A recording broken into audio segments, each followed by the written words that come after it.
Have you been in an accident that wasn't your fault? Feeling overwhelmed and unsure what to do next? Look no further. The personal injury attorneys at Phillips Law Firm are here to help. Phillips Law Firm understands that accidents can turn your life upside down. That's why they're dedicated to fighting for the compensation you deserve and to making the process as stress-free as possible. Don't wait any longer. Call now, 1-800-JUSTICE, or visit justiceforyou.com.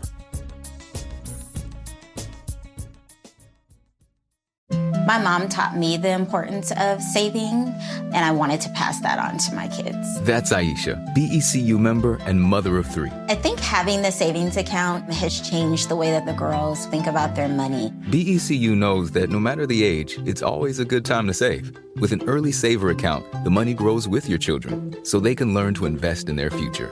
BECU, power in people. Membership required. Restrictions apply. Member paid for participation. Federally insured by NCUA. What's up? It's your boy, the Ted Smith. Thanks for listening to the Men's Room Daily Podcast. Want more? Check out the greatest podcast in all the land, The Podcast. Be sure to subscribe and listen to a brand new episode every Tuesday night. Unfortunately, what you're about to hear is real. The members of this radio program are simply not that bright, or what some people would call educated. They are merely stupid. They're not trying to offend anyone on purpose. And all have played doctors on TV. You have been warned and are cordially invited to join the party. This is the Men's Room. Forget it, man, and get with the countdown. Get with the countdown. Shake this square world and blast off for Kicksville. The trippers, the grasshoppers, the hip ones, all gathered in secrecy and flying high as a kite. This is the Men's Room with Miles and Thrill. You know what they say, shake your radio more than 3 times, and you're playing with it. You're listening to the Men's Room.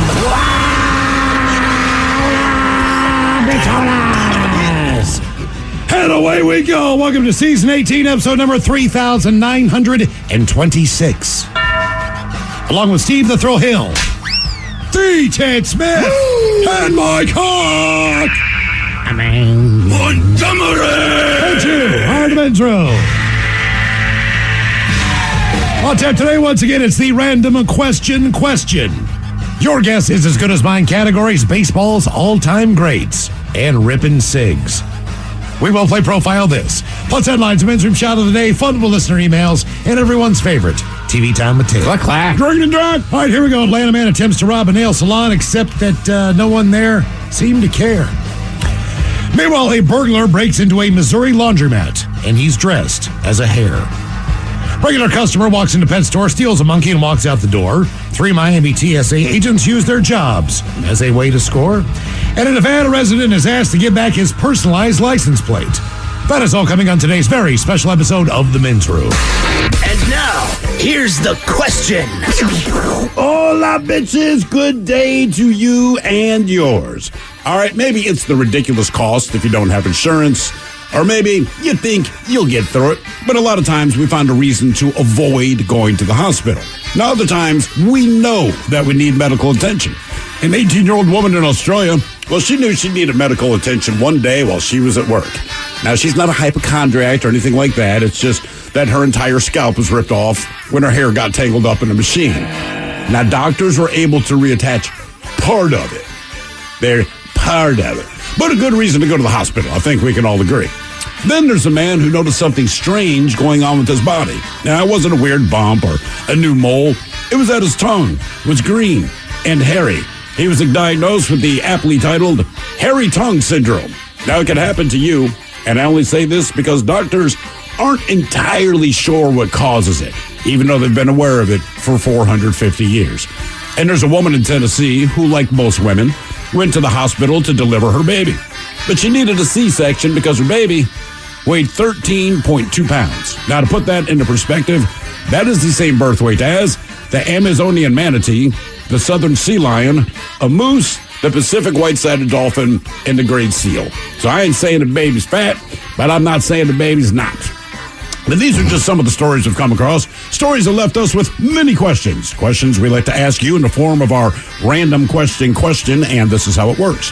You call us, we'll ask you a question at complete random. And after you share your story, we will share with you the news story that inspired said question. Be part of the big show on the Random Question. Call 206-803-ROCK. Like the Men's Room on Facebook, follow us on Twitter and Instagram at Men's Room Live, and send those emails to the Men's Room at KISW.com. The debauchery rolls on. You're listening to the Men's Room with Miles and Thrill. 99.9 KISW. Hold the jaws, away we go. Welcome to Season 18, Episode number 3,926. What a large and in charge program we have for you today. Guaranteed future repeats. The exciting return of Your Guess Is As Good As Mine. A couple good categories for you today. First category we're going to call Rippin' Cigs. Rippin' Cigs. Rippin' Cigs. These are the 10 states where smoking is 50% more common than the rest of the United States of America. All right, okay. They call this actually the Tobacco Belt, or the Tobacco Nation. Oh, a tobacco belt. The Tobacco Belt of America. Group of states is home to about 21% of the U.S. population, but 28% of smokers in the country. So although there's not a lot of people there, they like ripping their cigs. And as we have the All-Star Home Run Derby tonight, we have for you the 10 greatest baseball players of all time. And basically what they say is, as far as most sports go, nothing says summer quite like baseball, the American national pastime. But they say with baseball, as far as statistics go, with the long history and general consistency of the game over decades, it's a little bit easier as far as statistics to determine absolutely how players have done in their lifetime. Obviously, the positions and the athleticism have changed. The dimensions of the ballparks have changed. The technology of the baseballs have changed and everything else. But at the same point in time, compared to other sports, it kind of gives you a more accurate look at some of the greatest baseball players of all time. So we have for you the 10 greatest baseball players of all time, and I'd say that only 2 in the list have been around for maybe our lifetime where we've been able to watch them play. 2 to 3, depending on how old you are. Right. If you're 50 years old, you might have seen maybe 3 of these guys play. Maybe 3 of these guys basically, play. all the greatest ball players of all time have already played. They have for the most long part. time ago. And we'll give you some hints there if you pick that category as far as the teams that the players came from, see if you can guess. That doesn't make a difference, though. You talk about the Cincinnati Reds, one of the old teams, like the Big Red Machine. Johnny Bench and Pete Rose. And George Foster and Dave Concepcion and, Joe Morgan and et cetera, et cetera, et cetera. I mean, you just go down the list. But so it's not going to be that easy. But if you know your baseball, that's going to be the category coming up with Your Guess Is As Good As Mine. Oh, what else do we have for you today? Men's Room Happy Hour exclusively on the Odyssey app. If you don't have the Odyssey app, download it now. It is absolutely free. Do yourself a favor. Sign into the app, because every hour that you listen, so if you listen to our show for 4 hours today, every single hour will be a different entry for you to win this week's grand prize, which is Greta Van Fleet and a backstage tour. As KISW presents Greta Van Fleet, Climate Pledge Arena, August the 4th. Your chance to win, but you have to log on. You'll get the tickets to the show, an electric guitar signed by Greta Van Fleet, and a backstage tour before the show. But they don't have a fancy name like Disturbed did. They had like the Super Keg Crusher. This is just like, come back. Well, right, but Disturbed, that was a party. This is a tour. You know what? Yeah. You're absolutely right. But people name their tours, Ted. I'm just saying, Disturbed was like, get back here and party. All right, it's officially called the backstage tour before the show. That is creative and exciting. Okay, but still, backstage tour before the show. So sign up there. Do yourself a favor. Check out the Men's Room page. That's all things Men's Room. All of our daily podcasts are on there. The podcast, Mega Cast, Greatest Story Ever Told podcast, or Never Told podcast, whatever we call it. Also, we have the weekly greatest hits. So if you want a condensed version of the show and all the highlights from the week, there's about a 45-minute podcast for you to. Is it really that long, Mike? Yeah. About 45 minutes or so, yeah. All of the Go Live things that Mike does. That's 9 minutes a day. The Men's Room radio channel, there's a lot of Men's Room content on there, so check it out. You'll also see the Men's Room page, and there's a reason why. So in a 4-hour show, 9 minutes of this is worth your time. That is what I've that's my quick math. Yeah. Is that right? 45 divided by 5? Yeah, 9, right? Okay. Well, you look like Jimmy Fallon, or when he was on, he would do an hour show. But if you go on the internet and you look at the highlights from the night, right, 2 minutes every night. I mean, we're doing pretty good in that regard, I guess. But, all things Men's Room at the Odyssey app. And check out the Men's Room Happy Hour coming up. We'll do props for the weekend. We had a great time down at Elysian Fields for everyone that stopped by on Friday for the live broadcast to kick off the weekend from down there. That was very cool. Matter of fact, our kitchen is stocked with some salsa and chips. Yes. Left over, so we're going to be digging into that as the afternoon goes on as well. Some of us already have. Yes. And today is the day that we do our random question. Question 206-803-RANDOM. Random. Hello, Cheyenne. Welcome to the Men's Room. Hola, gentlemen. Hola. Cheyenne, welcome to the program. And the random question. All right, let's see here. Let's go with this one. Cheyenne, what would you say in your lifetime that you've just given up, that you've decided to stop doing? I'm not going to do that anymore. No way. I can tell you right now, I'll probably never do mushrooms again. I don't do well on them. I think I've learned my lesson enough times. It's not that I don't enjoy them every once in a while. I've just had more bad times than good times. I've enjoyed them every single time, Miles. Yes, I know. I did one fairly recently, actually. Okay. Someone just brought it up. Like, you do shrooms, right? I go, yeah. So they handed me one. I popped it right there. Mm-hmm. Great night. Well, honestly, we all have that liquor that we've had the incident with, whether it's exorcism, vomiting, that kind of thing. Mine for that was probably Fireball, so I probably will never do Fireball ever again. Now, how much Fireball did you... Because 9 times out of 10, and you're right, we all have a spirit that we swear we won't do again, but rarely is it the spirit's fault versus how much of that spirit we chose to drink, right? So, right. How much Fireball did you consume? Probably... And that was the case. Way too much. Half of one of the mid-sized ones. Wow, bro! It goes down easy. It goes down. The thing with Fireball to me, Cheyenne, it's like your guilty pleasure of music that you like, and if it just happens to come up when you're driving in your car, you roll your window up so no one else knows you're listening to it. Right. Fireball is one of those things. I'll get it on a golf course if I'm getting it from a cart person or the stand or whatever. I will not sit in a bar and order a Fireball because I don't want the bartender to just look at me like, "Come on, man, really?" I think and that's in the back of their head. I know damn well because it's a 13-year-old shot. I get that, but I still like the taste of it. I just won't drink a whole bottle. It is good. I think it's just more the reputation that goes with Fireball, right? So if you're ordering Fireballs at the bar, they're thought not that you're a bad guy, but like keep your eye on this one because they're looking to go crazy. I feel like a bro, even though I would say Fireball might be more bro culture, but I don't know. Like, look, when it showed up, nobody had ever had it. Everybody loved it. Mm-hmm.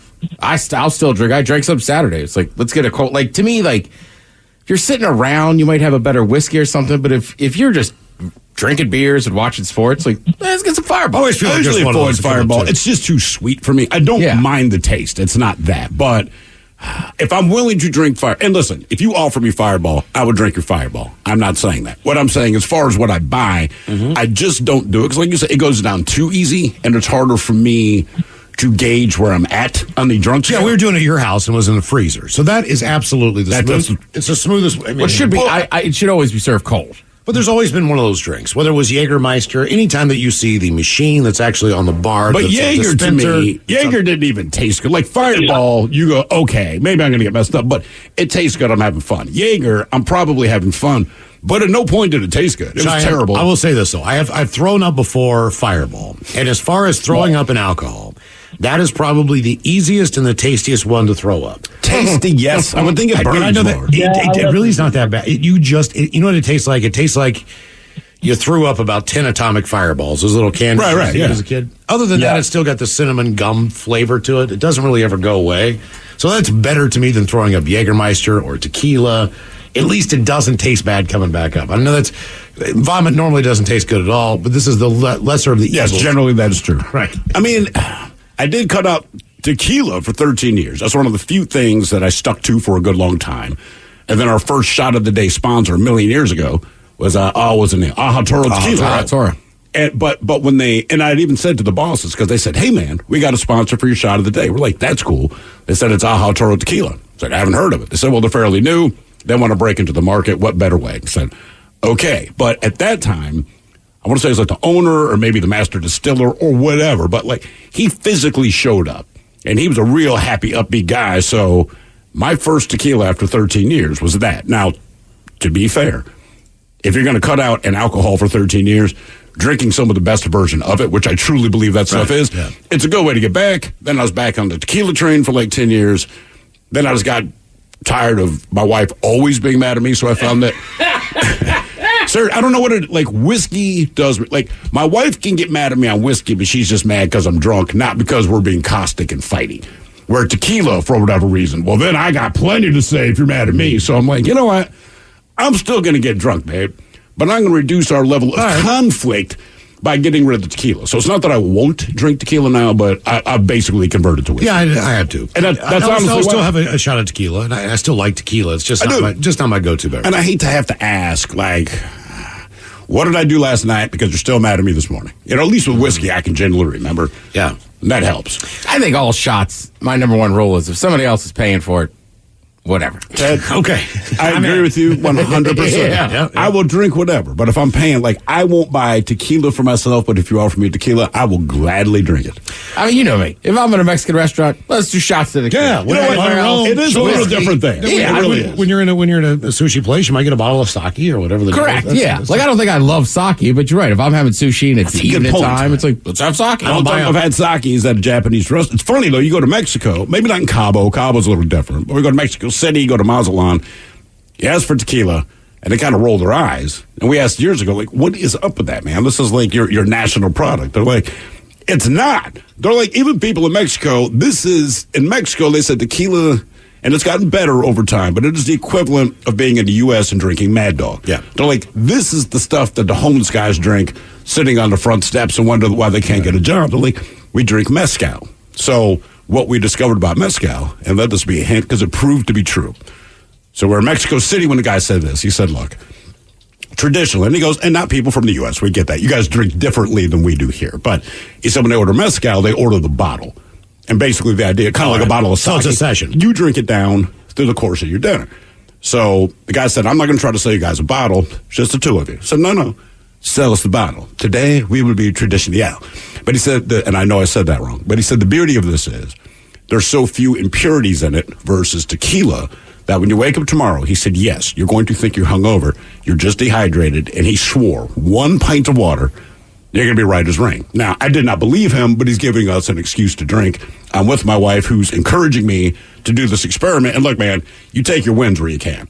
So we basically split this bottle of mezcal. We were sloppy, stupid drunk, stumbled back to our hotel, passed the hell out like you would on any other kind of liquor. Wake up the next morning, yes, we were hungover. We each had a pint of water. He wasn't kidding. Right back to normal. We were fine, man. So if you find mezcal at your local bar, honest to God, just for hangover purposes, drink the living hell out of it. Reason we asked, what did you decide to stop doing? Paying tribute to his fans, his band, and his family. Elton John performed his final concert on Saturday night in Stockholm, dedicating Don't Let the Sun Go Down on Me to the audience and all his fans for all the years. That's exactly right. He's 76 years old. He said, look, I'll never tour again, but I might do a one-off thing here and there in the future. He says he also has some plans to work on new music. Now, keep in mind that this Farewell Yellow Brick Road tour started in 2018. Here are some of the numbers on this. He did 330 shows in front of 6.25 million fans. Damn. More than 32 million notes were played. There were 2 marriage proposals. He wore 16 Gucci suits. There were 120,000 concert programs sold. 36,000 la's sung during Crocodile Rock. Thousands of boas, glasses, and Dodgers outfits worn by fans. 990 drumsticks were used. This is also the highest grossing tour of all time, raking in $887 million. Don't worry, Taylor Swift's tour is going to beat that. But during the final show, Coldplay actually beamed in from another gig they were doing in Sweden to congratulate the band. If you've grown up listening to music. Yep. Yeah. You know for a fact. I'm just saying, if I'm Elton John, thanks, youngins. Yeah. But there's that's a hell of a run. I know Paul McCartney did a concert run last year, but as far as somebody, but it's not like that, man. I mean, it just seems like every year he was out with Billy Joel or out doing his own thing, and I just kind of figured he would always be available. But with Elton to John, see his shows, you know, people showed up dressed like you. No one dresses like Paul McCartney unless you're vegan. You know what I mean? But I mean, people are buying their sunglasses and boas and crazy hats. You're gonna wear your fur coat. Yeah, I love Paul. More of the random question coming up 206-803 Rock. All right, folks, listen up. Before we all clock out for Labor Day weekend, I have an announcement. Sleep levels are way down this quarter, so I'm recommending we shop Casper's incredible Labor Day sale to get our bedtimes back on track. They're offering up to 20% off everything site-wide. That's right, people. Everything from mattresses to blankets to pillows. Even nightlights for those of you who are still afraid of the dark. Looking at you, Bill. Let's visit Casper.com or a store nearby through September 4th to save on better rest and stop napping on the job. Exclusions apply. See Casper.com/promo. 99.9 KISW. The shenanigans continue. This is the Men's Room with Miles and Thrill. Random question, 206-803-ROCK. Hello, Jack. Welcome to the Men's Room.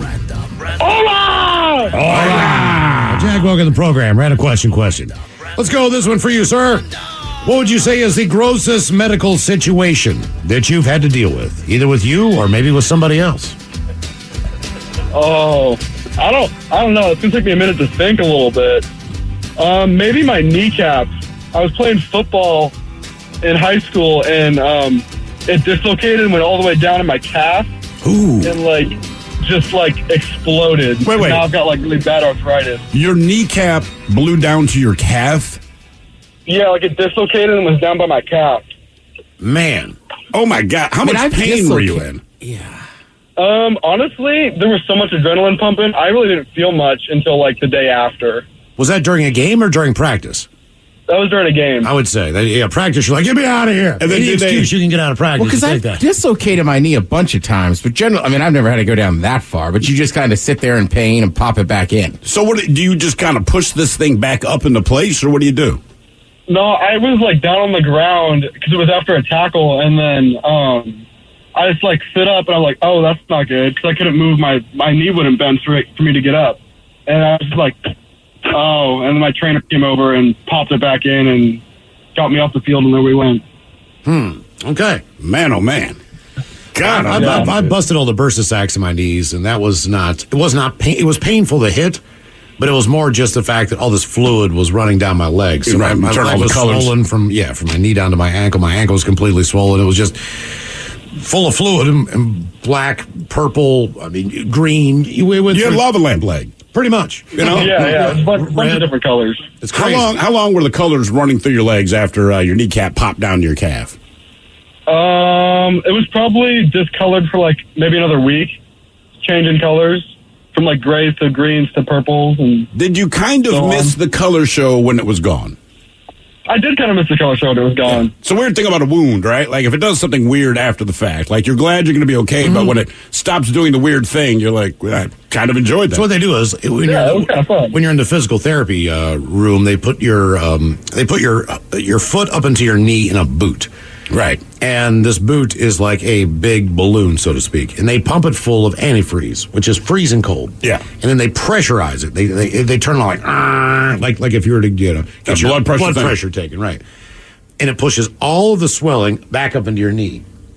So it just continually repeats the process. Gravity is gravity. Sure. I mean, you're still upright. You're still sitting. Most of the time, you're not elevated. It just continues this process. Of course, just dripping back down. Over. So the colors totally change every time. It's like a lava lamp going up and down. Yeah, so you got lava lamp leg. It's crazy, man. It's like hematomas. I had that giant one on my leg, and it ended up dripping all the way down to my ankle, but it was up on my hip. Right. But the swelling, you can't control that. It just makes everything stiff and tight. And you're like, ugh, God. What happened to the good old days of the doctors when they did your blood pressure, that little hand squeeze thing? Right? Oh, they got electric now. Yeah, no, I did not know anything had switched over. And I went to give blood probably 20 years ago at this point. And they're like, put your arm in this thing, because it was just the machine. Yeah. I had never seen it. And I'm like, for what, man? Don't they get your blood pressure? But, it makes sense. I get it. But it always feels like it's going to be too tight. Sure. There's a point where it gets super tight, then it kind of loosens back up again. I asked the doctor, why can't you just stick a big-ass needle in there and pull out all this fluid? He's like, I could, man. He's like, but the pain's just going to be unbearable, even if I give you anesthesia, even if I give you a lump. Really? Yeah, but they can go in there with a big-ass needle, find the spots that they think have the most fluid or whatever in them, and try to extract some of that. But he's like, man, it's not worth the pain. Would you want to see what the fluid looks like outside of your skin? No. Really? No, that's another thing. I think I'd want to see that. I'm sure it's clear with blood in it. It's probably not too gross. I mean, that's what I mean. It turns your legs too many different colors. I refuse to believe it's clear. Reason we asked, what's the grossest medical situation that you've had to deal with or someone else? A man is fully recovered after some extra tongue brushing, but they say you might not. The man briefly developed an unusual condition in which a shaggy carpet of green fibers covered his tongue, according to a report in the New England Journal of Medicine. Hey, baby. The thick, plush matte of fur, foul fur, was a form of hairy tongue syndrome. The most common version of this condition is black, which is also pretty disturbing. But in exceptional cases, the rug can also appear to be brown, yellow, blue, or green. If you got to pick a color, you're going to get hairy tongue syndrome. Which one of those colors would you pick? I'm going blue. Yeah, blue tongue sounds good to me. The rare hue seemed to initially stump doctors who prescribed him an antifungal medication after assuming the fuzzy eruption was a yeast infection. Fuzzy eruption. If that's not the name of a band, it should be. But after a course of drugs, his oral outgrowth remained in all its glory. So after that, doctors at Wright-Patterson Air Force Base diagnosed it as hairy tongue syndrome. So what causes this lingual wickedness, and why does it come in a variety of colors? Doctors don't entirely know. Centuries later, after it was first identified in 1557, the primary hypothesis is that some combination of oral disturbances prevents the tongue's top layer from completing its normal cycles of, they say, sloughing off old cells, a.k.a. defective, desquamation. This leads to a buildup of epidermal debris that can form long hair-like structures on the tongue. But he if you have oral relations with the Philly fanatic. Oh, no. Maybe. Hey, man. I feel like in the 1500s, though, if you showed up with furry tongue syndrome, you're cursed. It's the devil. You're a witch. You're getting beheaded. Something, drowned in the ocean. I mean, look, if I'm a doctor and you show up with that, I might, behead you and throw your ass in the water or something. Got mossy tongue. Yeah, that's one of those, legit, right? It's 1550 or whatever. Hit the road. Yeah, because obviously it's rare. There's 400. They've known about it for 450 years, and they're still we don't know why. We just know that it happens, but we don't know why. Right. That's comforting. That's comforting. Hello, Josh. Welcome to the men's room. Hola. Josh, welcome to the program. Hey, the random question. Say what? I got a quick question. Who's the one of you that does the sound drops in the middle of the songs? It depends. Usually it's me or Mike. It depends on which one of us either finds the song funny or annoying. I figured it was you, Thrill, and you're doing the Lord's work, man. Listen, the boss told me in no uncertain terms about a decade ago, hey, don't do that. You cannot drop sound effects in the middle of songs. And as these conversations went, I said, okay. And then the next song came on and I dropped sound effects anyway. He sent me an email. It was just a subject. There was no body. It just said, you're a D. That was me. That was you are a D. By the way, someone just texted in and says, I had black hairy tongue about 10 to 15 years ago. It was disturbing and annoying and quite smelly. That's what this says. The odor on it's quite strong. God, not only man. is your breath rank, but now your tongue's rank too. All right, Josh, since we're talking about gross things and everything else, in your lifetime, have you been in a situation where you were doing something either dangerous enough or you were put in a predicament based on an accident or something where you probably, or there was a chance that you could have passed on if things had gone differently? It's like a near-death experience, but look, for an example, I got into a car crash one time in Baltimore. The guy who pulled out in front of me had a lifted truck. Now, at the height of the truck, it was pretty high. I T-boned him because he made a left-hand turn in front of me. And I was going 55 miles an hour. I had a Nissan Sentra. The front of my car hit his wheel well. So it went flush into his wheel. I was 3 feet away from going underneath his truck. Right. Which would have taken the entire top off of my car. And your body. Based on the fact, correct. Based on the fact that because the officer said the same thing. Son, do you realize how lucky you are? If you had gone 3 feet more to the left, the whole top would have been sheared off this car, and I don't think you'd have made it out of this. But no, to get Gotta say it. Gotta say it every time. What? How lucky you could have died. Yeah, well, like the balcony situation, or you jumping out of you severed your arm and could have bled out. That's way now. That's why we're here. Well, you don't really. I was feeling great, popped in. Yeah, in hindsight, you might think about it like, wow, man, that really messed me up. But the idea of thinking, boy, that could have ended it a different way. For sure. So, Josh, have you ever been through anything like that? I mean, you guys probably wouldn't understand this because I know you guys are all city folk, but I'm really not used to walking around the streets of Seattle. And about a decade ago, I was in there going to the Science Center or something, and I was there with my girlfriend, and I went to cross the street, and I felt her grab my jacket and pull me back as a bus went probably 3 inches in front of my face. Okay, there you go. I don't know if you have to live in the city to see a vehicle as large as a bus hauling down the street. Say that again? I don't know that you have to be living in the city to notice a large vehicle rolling down the street toward you. Or is it just not something that's top of mind to you?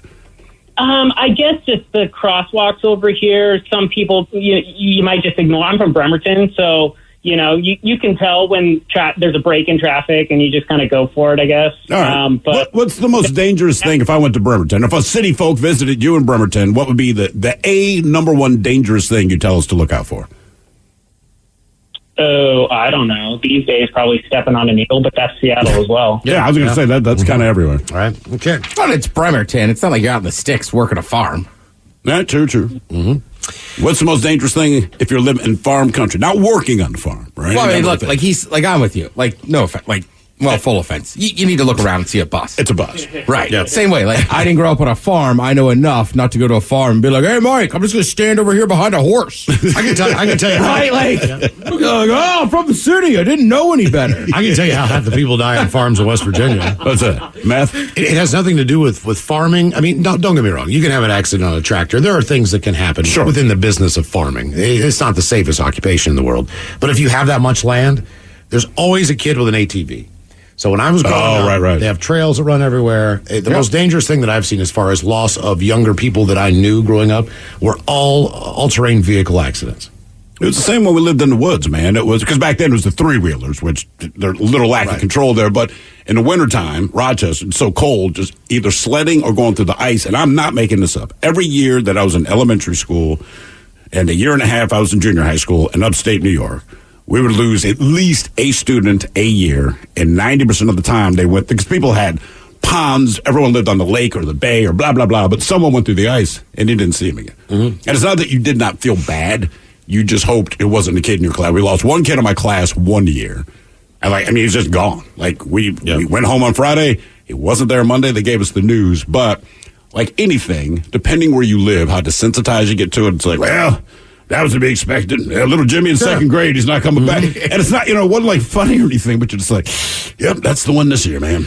Reason we asked if you ever had a near-death experience. There's been some crazy weather across the United States. Firefighters rescued 2 Nebraska men who fell into a manhole during heavy rain in downtown Omaha on Friday, including one who was washed a mile through sewer pipes before getting trapped behind a metal grate.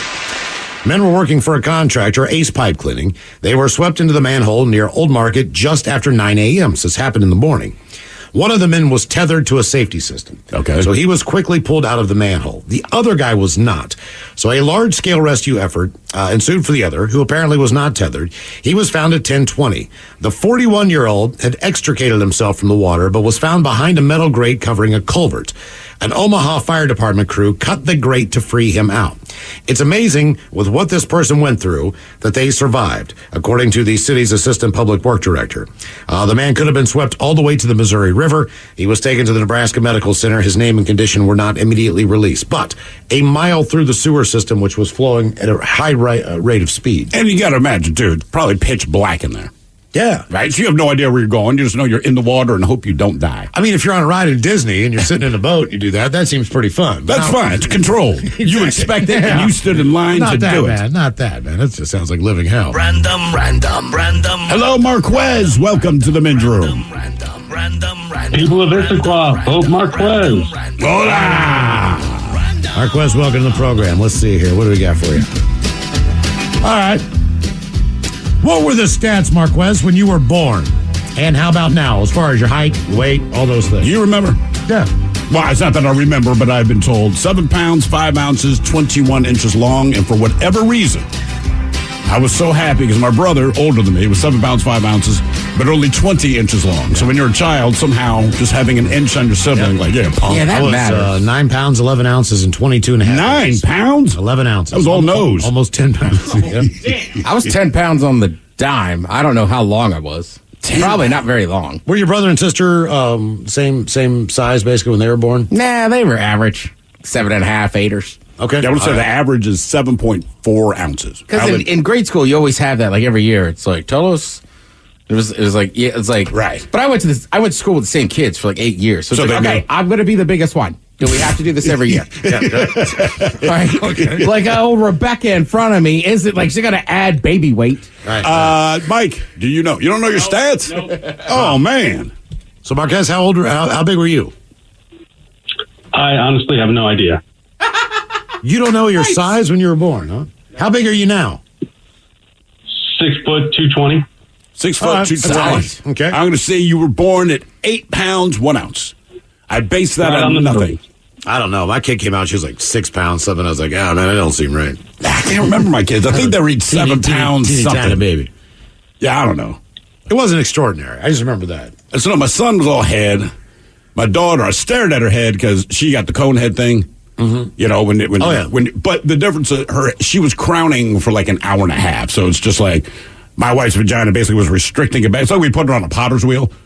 Right? You know what I mean? Seriously, man, she had a cone head, so you're very excited. It's your firstborn, and yes, they're sloppy and disgusting looking and all that, but you love them. But the only thing I could ask the two things I remember from my kids' births, my daughter, I said, seriously, man, is the points in her head going to go away? He said, yes, it's going to go. I'm like, because it's kind of severe. He's like, sir, we know it's going to go. I said, no, like for real. He's like, oh my God, man, relax. Yep. He was right. And with my son, I did not say anything. It was a male doctor that delivered him, and I looked at him, and the doctor just said, yes, that is big. Mm-hmm. My son was born with a massive hog. I just, seriously, man, I mean, like, you're looking at this baby like, oh, my God. He's all penis. Reese asked, what were the stats when you were born? And now, mom gave birth to a big bundle of joy at a Tennessee hospital. Katie Taylor said little baby Leo was even born a week early via C-section. It was a shock for sure, she said. Now, her first child was born in 9 pounds, 15 ounces. Although she and her husband expected Leo to be a big baby, she said they did not plan for how large their, quote, little Leo would be. It's definitely hard because he wants to be held all the time, Taylor said. So I'm working on those muscles right now. The average weight of a baby boy at delivery is 7 pounds, 4 ounces. Leo was 13 pounds, 2 ounces. That means that Leo is 80% bigger than the average newborn baby. Nurse at the medical center said despite his size, he's healthy. His parents said the baby's already too big for newborn clothes and wears size 2 diapers. They left the hospital in a 3 to 6 month outfit. Just having kids, I cannot explain how large of a child that is. I saw a picture of the kid, and it's a typical picture of a mom holding her newborn, and it looks disturbing because the kid is so big. You have a hard time believing he's a newborn, but he still has that messed up, mushy, wet ass face. Right? It's a hell of a pressure cooker, Ma. Like, I hope she doesn't plan on breastfeeding. Yeah, you know what I mean? Believe it or not, like after, I know some people who are like, ma'am, we're going to have to ask you to breastfeed. It's my right. It's not that. It's the sound that is disturbing the other cousin. Yeah. I'll tell you this, though. Mama. As far as the clothes go, you plan for the baby you're going to have. Oh, they've already wasted their money. So they wasted all that money because I'm telling you right now, unless you're planning for a huge family, you're one of those people who already know this is the way your life's going to go down. After you've had your first child, after you haven't slept for months, after you haven't had sex for months, after like nothing in your life is normal again, the last thing you want to think about is doing that again right away. Even though a lot of people plan that, let's get it over with, and that works too. But we gave away all our clothes. Well, the idea being, we gave them to a donation center at a church that was going to redistribute them, but we didn't expect to get pregnant again. So when she got pregnant, say we, do you mean you? Me, yes. Yes. So you're making this pluralistic. Right, yeah. I was like, hell no. I mean, I'd already been through enough. You know, I'm still going to the hospital all the time with my other kid. Right. I'm not doing this again. And then I had to buy everything over again. Every single thing I had to buy over again, from the car seat. Because I was like, that's the one. Here, take it. I don't need a stroller. I'm not doing it. Next thing you know, I'm like, that's a big ass kid. I'm buying it all over again. I want to hear that kid cry. I'm upset. Right. He's hungry. Of course he's hungry. More of the random question coming up, 206-803-ROCK. Have you been in an accident that wasn't your fault? Feeling overwhelmed and unsure what to do next? Look no further. The personal injury attorneys at Phillips Law Firm are here to help. Phillips Law Firm understands that accidents can turn your life upside down. That's why they're dedicated to fighting for the compensation you deserve and to making the process as stress-free as possible. Don't wait any longer. Call now, 1-800-JUSTICE, or visit justiceforyou.com. Imagine a world where health means more than going to the doctor's office. It's why we created a health insurance company that considers so much more. WellPoint, your whole health is our whole point. Hey, it's Mike Hawk. Join me every Thursday at 1 p.m. exclusively on the Odyssey app as we go live with Odyssey. Join in on the action as we cover interesting facts, top 10 lists, and some fun new games. Follow the Men's Room page on the Odyssey app and join in all the fun Thursday afternoons at 1. 99.9 KISW. We return to the men's room with Miles and Thrill. Random question, 206-803-ROCK. Yes, the last guy, he didn't know, but his birth stats, right? Mm-hmm. Your weight and all that kind of thing. We're talking about a woman in Tennessee, she gave birth to a kid, 13.2 ounces, which, by the way, same birth weight as an Amazon manatee, the southern sea lion, a moose, the Pacific white-sided dolphin, and the gray seal. So we're all born at the same weight. But other people checked in. Someone here says I was 10 pounds, 6.5 ounces, 21 and a half inches long. Someone here says my son had a cone head. I still give a mess about it and call him Beldar. Beldar. Tommy from Kirkland was 11 pounds, 1 ounce. Not so bad. Someone else, I had 2 girls. Number 1 was 10 pounds. Number 2 was 6 pounds. They had to send mom to the store for both girls to get 3 to 6 month old clothes. Number 1 is now 10 years old, is 5'4". Number 2 is now 7 and 4'4". Someone else says my second cousin, a son, was born 9 pounds, 1 ounce with a giant head. And he was a week early. With a giant head. Yeah, someone else. My wife and I are foster parents. We got placed with a 3-year-old last week. He was born at almost 13 pounds. Keep in mind, he's 3 years old. He weighs 50 pounds. He is solid. Someone else says, I wish I could have gotten through for the question of what's your birth weight and size. I don't know my height, but I was 2 pounds, 8 ounces. Damn. And I'm told by my dad he could fit me in the palm of his hand. Someone else, same thing for me. Our youngest was 12 pounds, 4 ounces at the time. She was the biggest baby born in the Summerlin Hospital in Las Vegas. The maternity ward didn't have diapers that fit. They had to go to the pediatric floor. Also, the nurses would feed her a couple of ounces, and they didn't believe us when we said she was hungry. Then they fed her a couple more and was surprised that she drank it all. And she started needing cereal within 2 days. Wow. That is insane. Wow. Solid foods that fast. I mean, even if it's just like oat milk or whatever you put in there. Right. I mean, there's something you put. Often kids have a hard time keeping things down. That's why when you burp them, they throw up. Yeah, they throw up, sure. Because their esophagus isn't completely developed yet to be able to hold stuff down. That's why acid reflux and everything else. But cereal? If you put the rice cereal in there, then it settles. It's a little bit more heavy, so it settles in the stomach more, and the kid can't really. But it seems crazy they don't have teeth. Right. You don't expect them to need something to, quote unquote, gnaw on when there's no teeth in their mouth. But I guess if you're that big, it's like, no, you need to feed this child like food. It kind of makes it like a thick cream of wheat. All I knew was I used to have to take all the nipples and stretch the tips out, because if you didn't do that, then the rice milk. What did your wife feel about that? Wouldn't pass through the nipple. She said it hurt like hell. Random. I just bit it. That's a fair question. I just bit it. Miles, get your hands off me. Give me that eraser, baby. Hello, Chris. Welcome to the men's room. Hola. Chris, welcome to the program. Random question. Real quick. Yeah. Real quick. Just so I don't remember my height and weight, but I know my dad was born 3 months early, and he was under 3 pounds. Is your dad a big guy? 6'7", 300 pounds. I guess it doesn't matter then, does it? 6'7", 300 pounds? Yes, sir. He may have showed up early to do your grandmother a solid. How big were you? I'm right in the middle between my mom and my dad. I'm like 5'9", under 50 pounds. Wait, your dad is 6'7", 300. You're 5'9", 150. Do you guys look alike in the face? I mean, because I would not believe you if you said your father's son. Oh, yeah, no, spitting image. You guys look exactly the same, except for he's 1.5 feet taller than you? Yeah. And twice as much. Okay, that's crazy. All right, let's go with this one. What would you say? What piece of movie or TV memorabilia would you like to own if you could? If you could, any TV show, any movie that you enjoy, if there was one thing that you would like to have from any of those movies or those TV shows, what would it be? Linda Lovelace's mouth. Just off top of mind. Sure.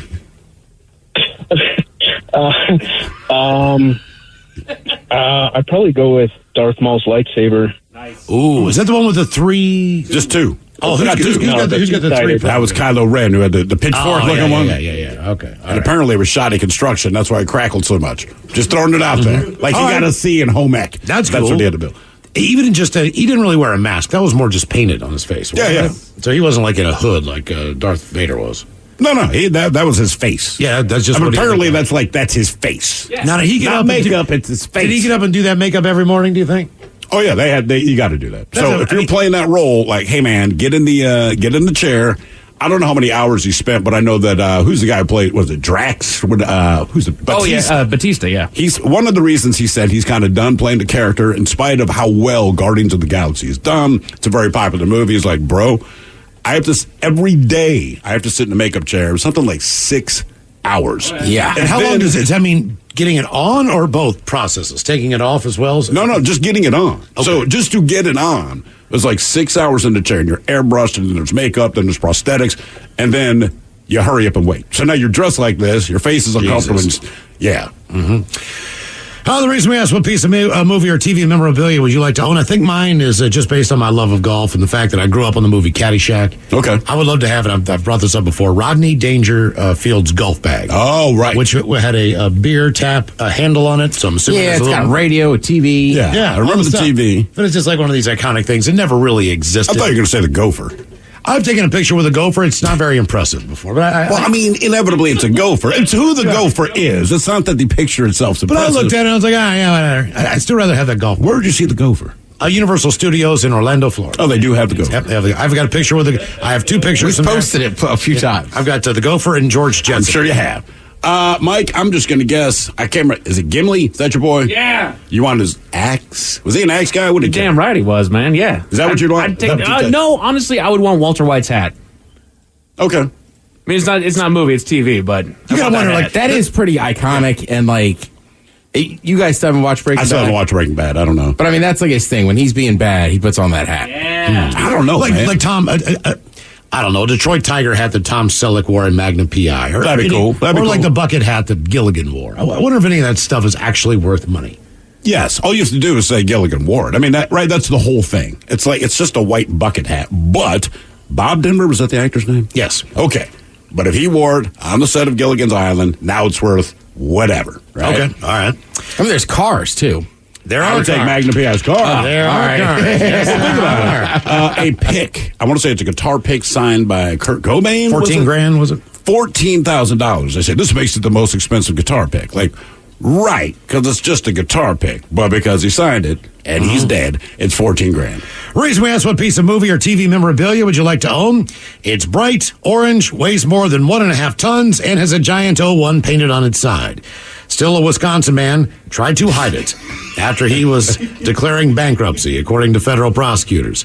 According to the U.S. Attorney's Office, Bruce Polinsky was sentenced for lying to the U.S. bankruptcy trustees after his replica of the General Lee, the 1969 Dodge Charger, made famous in the Dukes of Hazzard, was found to still be in his possession, even though he filed for bankruptcy and was supposed to turn over things to the creditors. Okay. So he's 57 years old. Guess what else he was hiding? A 1979 Pontiac Firebird Trans Am, which would have been a year off and similar to the model used in the film Smokey and the Bandit 2. Although the statement from the Attorney General's office did not make any movie connections, they just put both the cars, like in the newspaper. The judge sentenced him to 3 years probation, fined him $1,000, calling it a just sentence. They did basically take both of those cars and sold them in bankruptcy court. Yeah. Or auction or whatever. That bothers him more than the fine or the probation. Yeah, they've been sold off, so he doesn't have the vehicles anymore. But he did have a Smokey and the Bandit Firebird, and he did have a replica of the General Lee. My uncle had the Smokey and the Bandit Firebird. I thought that was the coolest car ever. By the way, someone points out Gilligan wore a Sailor Scout, not a bucket hat. There's a big difference. Okay. And then two people chimed in with this, and it sounds stupid and immature, but I get where they're coming from. Movie memorabilia. The third boob from Total Recall. I'm sure that was one prosthetic. I think it was just her boobs, and then just put a third one in between. Oh, really? You think they made she already had 2 boobs? We're I saying think you just make a one piece boob shirt. You know what I mean? I would think if it's me, see, this is the argument in the makeup department. Miles, why don't we just make 1 boob and stick it between the 2 she already has instead of making 3 boobs? right? Because latex is money, man. Just make one boob. Is money. Latex is money. Just stick one boob between the two boobs, she's already gone. Because she had 3 boobs. I'm sure she showed up with 2. Maybe she showed up with 1. We got to make 2. Either way, let's make up the difference to get to 3. But that would be cool when people say, that's ridiculous, that's immature. And you go, That's the third boob. That's the third boob from Total Recall. Man. Well, also, like with baseball in town, you can get like the bat from the Natural. Ooh, okay. All right. Natural bat. Yeah, what's it, Wonder Boy? I mean, technically Wonder Boy or breaks, so there's the other one the Bat Boy gives them. Is that the bat you'd want from all the different baseball movies? I think just because it's so iconic in that movie and he makes it's such a big deal about that bat. What about, all right, I'll run some by you. What about, the Rookie's glove? From which show? The Rookie. The movie The Rookie. Come on, man. I don't know. I've seen that one. Okay. Well, they're playing out his glove. What about Are you talking about Rookie of the Year? Rookie of the Year. So, Rookie of the Year. Yeah. Well, that's a much better movie. All right. What about the Rudy's jersey and helmet from Rudy? Yeah, but that one's a little bit different because it's on a true story. So, I mean, that's just having Notre Dame. All right, what about the one? Notre Dame. What about the one that what about the one that he actually wore when he played for Notre Dame? That would be cool. The hell with the movie, you know. I mean, like when he actually I'm saying like took the that field. jersey somewhere. And I really don't like Notre Dame. I'm like, So I'm saying I love Rudy. I can't stand their football team. Random. by the way, somebody points out it was a paper mache boob. It was not latex. Oh, but they only made paper one. mache? Paper mache boob. Because the way she flashed it, at least in the original, like as a young man, I was just happy to see 3 boobs. Like, cool, right? How about the prosthetic penis that Dirk Diggler wore in Boogie Nights? In a heartbeat. I think any of those. If you had the collection of just none of these are X-rated movies. These are just the prosthetics they use in R-rated movies. There's Dirk Diggler's penis. There's the Martian woman's boob. I got them all. I think there's a bunch of those out there. We're going to have to look that up. Because somebody said they saved one from some movie they were in. Wouldn't you? Yeah, and I think because people steal stuff from the set all the time, right? So I know that back to Guardians of the Galaxy, Chris Pratt stole one of the jackets. If I'm Mark Wahlberg, I'm definitely keeping the penis. Right. Yep. Hello, Albino Matt. Welcome to the men's room. Hola, Bicholas. Hola. Matt, welcome to the program. Ran a question. Let's go with this one. Whether it was for a secret stash or for you, what would you say is one of the best hiding places that you've used, or maybe the worst? Hold on, give me a sec. By the way, Castle chimed in. Tell me if this is like, I don't know if this is unique or not, but around my neighborhood there is this like kind of dead end road that leads to another neighborhood, but it has a yellow gate so people can't drive through it. And it's just called the Yellow Gate. It's like people go on there to walk and stuff. And when I used to get drugs from people when I was dumb, we had this stash spot inside the Yellow Gate itself. And so I've never felt comfortable stashing drugs anywhere like that before, but that makes sense. That's actually a great hiding spot, man. If I'm a cop and I think you have drugs on you, I can turn your house upside down. I can dig up your backyard. I can go through your crap. I can dig through your car. The last thing I would think is that you have it hidden in the Yellow Gate. Yeah, and it's like metal, you know? So, like, the one end of the metal cylinder has no top. So, like, you could reach your hand inside it. So I'd just stick my arm in, up to my elbow and just put the baggie in there, yeah. I mean, you hide Cinnamon Toast Crunch, but you just put it on a high shelf. I put it on a high shelf, and the kids, well, no, because we redid the kitchen, man. It's on a lower shelf now. So they can find it if they want? They can find it. I cannot explain this, man, but, they still just want Cheerios, which is cool. Actually, I had 2 bowls of it last night. Got nice. Had some Cinnamon Toast Crunch. I mean, back to the marriage years, my hiding spot was always in golf bags. Sure. So that was any kind of drugs that I had, regardless of weed, whatever. Everything was bad before it was legal, so I wasn't supposed to be doing any of that. So I had all that in the golf bag. I always had my drugs. I didn't have them out, but I never really hid them because anyone who's ever been with me, it's like, I drink and do drugs, right? So I will put them somewhere so they're not out, but I'm not hiding them anywhere. Mm-hmm. You know what I mean? But when you're growing up, back in the days of porn magazines, etc., so where a kid now will clear the search history, we had to find a place to put material porn magazines. And the problem is, man, as a kid, when you think you're being clever, you're not. Like, hiding them in your closet means nothing. I know that because my mom busted me with them in my closet. Hiding them under your bed does not work. I know that because my mom busted me with having them under the bed. Putting them between your mattress and the box spring doesn't work. I know that because my mom busted me with porn mags between those two things. And finally, I had like this trunk in my room with blankets in it. I put them under the blankets because, God forbid, I didn't want to lift up a blanket. And then my mom found them there, too. There is no good hiding. I might as well have just kept them, like, directly on top of my bed. My wife back in the day, she wanted to make a budget because things were tight. We just bought a home, and it was a little bit of a stretch as far as the amount of money we spent on the house. So things are going to be tight. We also had children and everything else. So we kind of agreed just to take a chill with ourselves as far as, splurging on, every once in a while. Like once a week we would go out, but I was couponing. Because you're buying formula and diapers for, it's just having kids is expensive. So we made a pact, like, look, okay, we'll keep a budget, and then we do money envelopes and all these different things to stay within the budget of gas money and shopping money as far as groceries are concerned. And it never failed, man. Anytime I needed to get anything out of her trunk, there would be like 5 bags from Macy's in there. Of course. 2 bags from Nordstrom. She would gradually break. And she's not even bothering to hide it. No, but she knew me well enough to know that if she just brought them in subtly, like anything else, do you remember the first time I wore this shirt? No, I don't know. Like, it's not that I'm not paying attention, but you know what? I'm not paying attention to what. Not to that. I mean, if you're wearing something you look nice, I'm like, man, you look nice. But I don't put it past that as far as. If it's not like a concert T-shirt, there's no, you know what I mean? Where I go, oh, that's cool. You saw that band or that group or that artist. And she knew this. Right. Like I said, my wife might buy 400 articles of clothing a day. I don't know. I don't think so, but I'd have no idea. But she hid all of her clothes, and she never stopped her shopping sprees. She just put them all in the trunk, and she would break them out gradually. Now, that said, now granted, she's taking directly from your joint funds for this.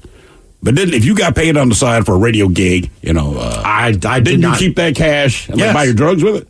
Yeah, I was doing voicing over television commercials. So, and they paid you with a check, though, right? So always check. Always check, and sometimes on events, it was always cash. Yeah. So, in other words, if I had to go to... always check, but then always cash. It depends. An event cash. I know. It's just funny the way you backed it up. It depends. It depends on the situation. So if I did a live gig someplace, so if I was going to be the zoo in Dundalk, right? Oh, boy. Bringing out a band, that was $300. Do they have a real zoo, or is that a bar? No, the ZU. Oh, yeah. All right. They had stuffed animals in the wall. Yeah, that's another one that burned down. Exactly. Right. But because of the stuffed animals. But Schmuffy would pay me in cash. Schmuffy. Which was $300 Bob Schmuffy. You know why? Because he goes by Schmuffy. He's going to pay you in cash. But every time when I came home, I had the full $200 that he gave me. Right. So it was always kind of a, they say pay yourself first. Oh, of course. Pay yourself first. So the $300 was always $200. But that was a hell of a deal. I was there for 3 hours. I got, $200. That's sweet. Why not? And then the problem was with doing the TV voiceovers was that they were on a lot. Like I did a big restaurant in. That's right. You had to let her know that you were not doing these. I was not because if you were, then you were making extra money. I was doing Toyota dealerships on the East Coast. Now, how do you hide this if she's watching TV in your voice? Well, that's the problem. You guys, every single holiday has like Labor Day deals going on at your local Toyota dealer. All these different things. Buddy's Crabs and Ribs. I did Comcast cable. I did like 5 different spots. And she would say, "That's the guy. That's the guy that sounds just like you." And I'd turn the volume up, and I'd feign ignorance, and I go, "He does sound a lot like me." You're right. I'd never thought about that before. I've seen that commercial 100 times. But you're right. You know how you can't hear your own voice very well? How many years did you pull this ruse? He does sound like me. Man, oh man. About 5-6 years. Jimmy Earn, the guy who'd, Too Early for a Fish Sandwich? Yeah. He would hire me to do all the commercials or the voiceovers at the Fox affiliate in Baltimore. Same difference there. So I tried to stay away a lot of times from watching shows on Fox because they were every single break. And you know what F me was NFL football. I was going to say, that's the issue. It's football. Right. Like if you sell trucks, you're running commercials to run football. Yeah, exactly. Yeah.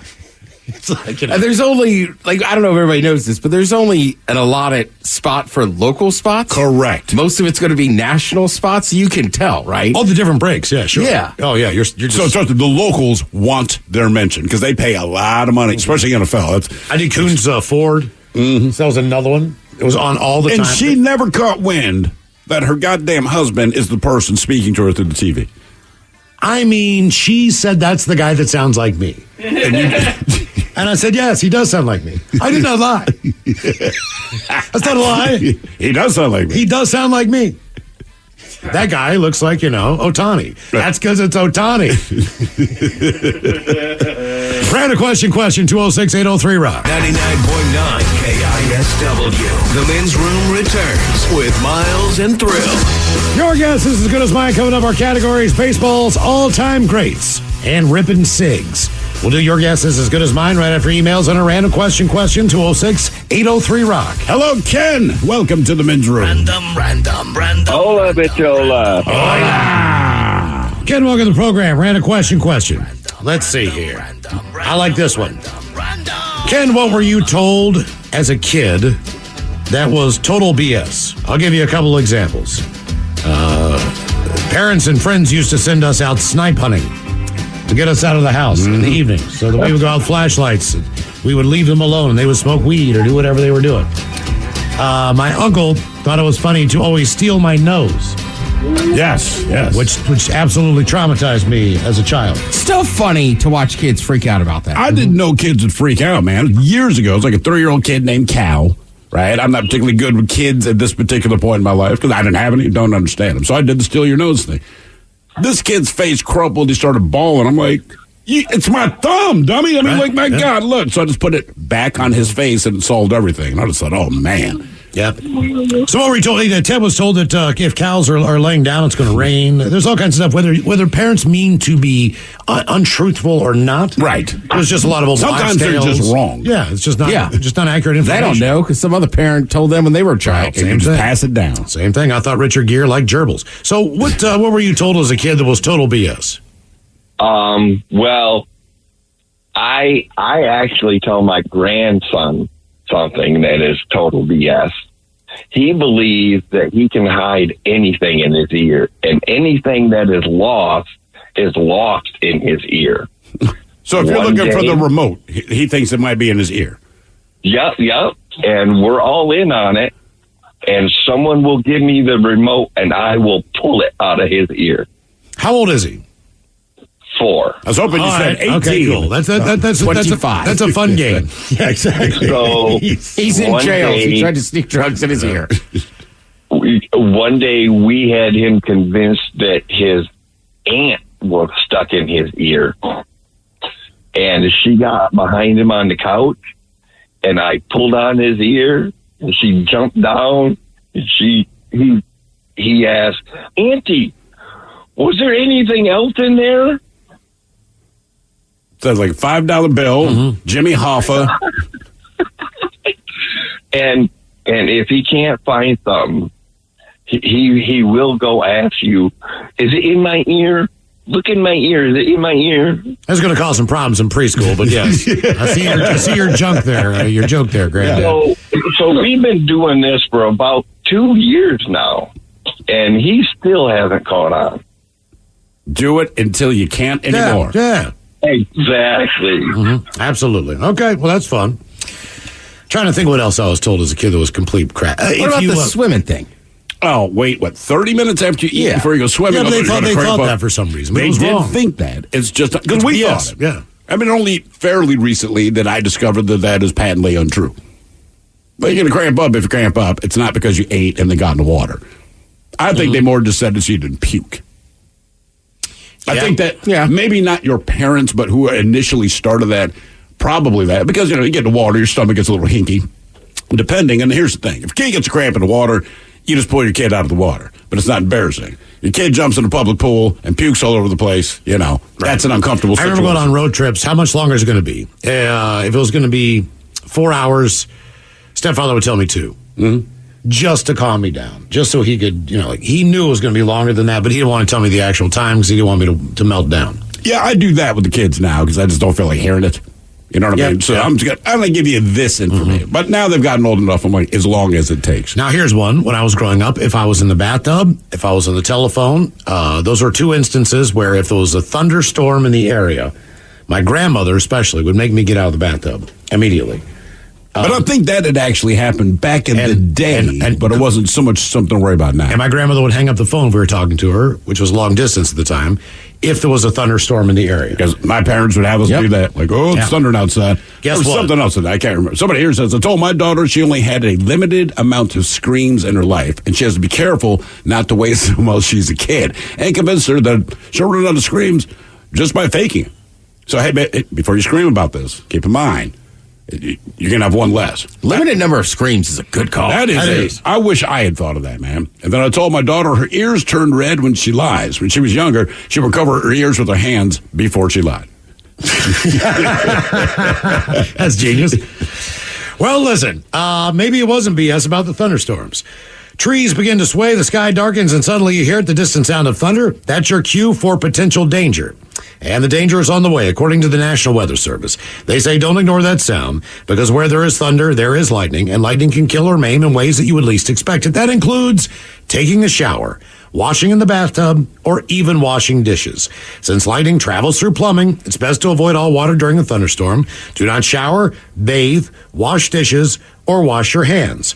The risk of lightning traveling through plumbing, it's no different, they say, from plastic pipes to metal pipes. Metal pipes conducted a little bit better. Sure. But it's still running through the water. Right. So they say lightning and storms, to reduce your risk of being struck, you should stay away from water. That is not the only danger when you're inside.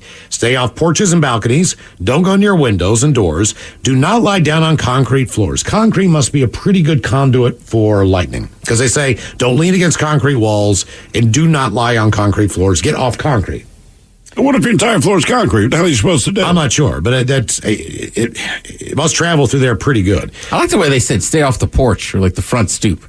It's like, people like to go outside and watch lightning. I was going to say, I do it every time I'm in a big thunderstorm. It's like, well, we're not going to sit out under cover by metal, but like, let's sit outside and watch this. I do it every time, and we have a covered front porch, whatever the hell you want to call that thing. But yeah, I sit out there all the time, and like, I never feel like I'm in danger. Maybe I am, but yes, I'm not going to go walk out, stand next to a tree and watch. But also in Seattle, at least in the city, we get so few lightning strikes and thunder that every time it happens, I go out there and watch. Most dangerous thing, they say, other than water, do not use anything connected. Connected is the key word to an electrical outlet, such as a home computer or another electronic piece of equipment.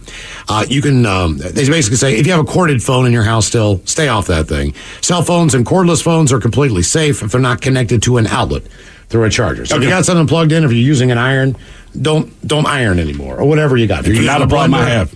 No, anything that's plugged in, don't use your toaster, don't use any of that stuff during electricity. Somebody here says concrete is reinforced with steel rebar, guys. It's the steel that conducts it. Now it makes a lot more sense. Yes, it does. Random. Hello, Justin. Welcome to the men's room. Hola. Justin, welcome to the program. Random question. All right, let's see here. Okay. Okay. What would you say is the worst weather situation that you've ever had to deal with? Worst weather situation? Yeah, since we're talking about thunderstorms, might as well keep it in the category. You know, that's fair. I think the worst was, I think maybe a decade or so ago when I first moved up to Maple Valley, we had an ice storm. And there was like this, there was this tree near where I lived, actually within the apartment complex where I lived, that had so much ice on it. Like my friends and I, we started taking bets to see how long it would take for that tree to snap. And how long did it take for the tree to snap? I don't know. The tree's still standing there to this day. All right. I wish that tree's in my yard. Ice storms suck because it just coats everything. Right. You know, every single surface is ice. There's nothing you can do. It doesn't matter where you stand. It's not snow. It's not right. Like when it, like he said, like when it ices, it's like, don't make fun of anybody for their driving skills. Like you can't do anything. That's not right. And the worst part, man, for me with the ice storms, one, I've never had a job where I could ever stay home because of it. But more than that, I have a dog, and the dog still needs to go out. And it's just like, it's the last time we had one, 2 or 3 years ago, I guess. It just sucks. 23rd this year. Was that it? I just remember that overnight, because that was the issue, because it was right before Christmas. So, like, yes, people had stuff to do, but that whole day, remember, it like started at like midnight or 1, and then it didn't switch back over to rain till like 8 p.m. So, I mean, that whole day, the city was just like locked. I You couldn't go anywhere. Trying to walk the dog, and it was kind of easy to get out of the driveway. It's a bit of a downward slope, so the dog could get a little traction, right? And basically, it was like water skiing behind her. And I could not do anything. And she would turn the corner to get to the sidewalk, and we both slip into the street. But there's no traffic because no one's trying to drive. But my wife, like, what took you so long? I'm like, we went 1 block. It took 45 minutes. I made the smart move and went out of town, right? So that week we have off between Christmas and New Year's, I was like, hell with it, I'm getting out of Call that Kwanzaa miles. Yeah. I went up to, I flew out of the airport, but I parked outside. So when I got back into my car, it took, I'm not kidding you, at least 30 minutes just to warm my car. And I tried scraping it on the outside. And you weren't scraping at all. I don't have a scraper in my car, so I'm using anything I can find to use. You just couldn't get through the ice. It was still on the car. Also, in an ice storm, the salt crews, they can't get to any locations. They can't move. They can't do their job. And so if there's a power outage because ice, like he said, would affect a tree falling down into a power line or whatever, then you're dealing with days of not having any electricity, and depending on your home, how it's heated, how it's, whatever you use a stove or however your electrical system is hooked up, you can't use any electricity in your house. Yeah. And you're there for days, so you better hope you have like a gas, hot water heater and everything else. Reason we asked, what's the worst weather situation you've been in? Extreme heat in the Southwest could send temperatures toward 120 degrees in Phoenix. Now, the temperatures are already in triple digits across most of that area, as there is excessive heat in the Phoenix area, also within the desert. North of there, in Death Valley. A new surge in heat in the southwestern United States is going to push temperatures to higher levels than experienced so far this summer. In the last 2 weeks, the Earth has recorded 2 days of the highest temperature. 4? Yeah. Now we're up to 4. Good times. Sweet. Meteorologists are particularly concerned about the intensity and duration of the heat in the coming days and weeks ahead. They also note the temperatures will remain quite high during the nighttime hours, with the temperature at 2 o'clock in the morning averaging about 104 degrees Fahrenheit. Damn. That's in the middle of the night. Now we go to the northeast. I don't know if you saw the story. Heavy rainfall leads to flash floods across New York State, killed a woman, stranded other drivers, bridges collapsed, streets filled with water. Dozens of drivers were stranded and forced to swim out of their car because of flash flooding caused by the heavy rainfall across a portion of New York State. New York Times reports that the Hudson Valley, which includes West Point, Orange County, was hardest hit by one meteorologist calling a once-in-1,000-year rainfall event.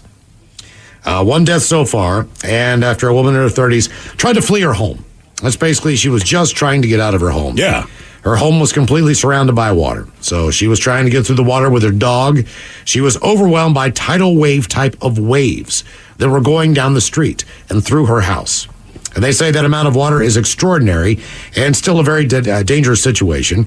You got 13,000 people without power, and the rain is still falling. Of course it is. Yes, numerous flooded roadways, stranded vehicles. That, to me, would be absolutely crazy. Flooding, I think, is the worst. When I lived in New Orleans, we had like 2 hurricanes that hit, but they were not the kind of hurricanes that you hear about in the news. It's just hurricane season. They are what they are. They kind of pass, right? But we had one torrential downpour of rain. That's where I saw the dead cat floating and the mud bugs eating a used condom and all the rest of this crap. But the thing that hit the news, because if you live in New Orleans, you're used to it. You're below sea level. Like I said, where I lived, we're about 4 blocks away from the Mississippi, but you had to go up a hill to get to it. So anytime it breached or sloshed over the side, all that crap came running down the street. It's just kind of like what life is there. But the thing that hit the news was, all the cemeteries that are built above ground, because again, they're below sea level. And I worked at Commander's Palace, the restaurant, and directly across the street from Commander's Palace is this really ornate, massive, massive cemetery.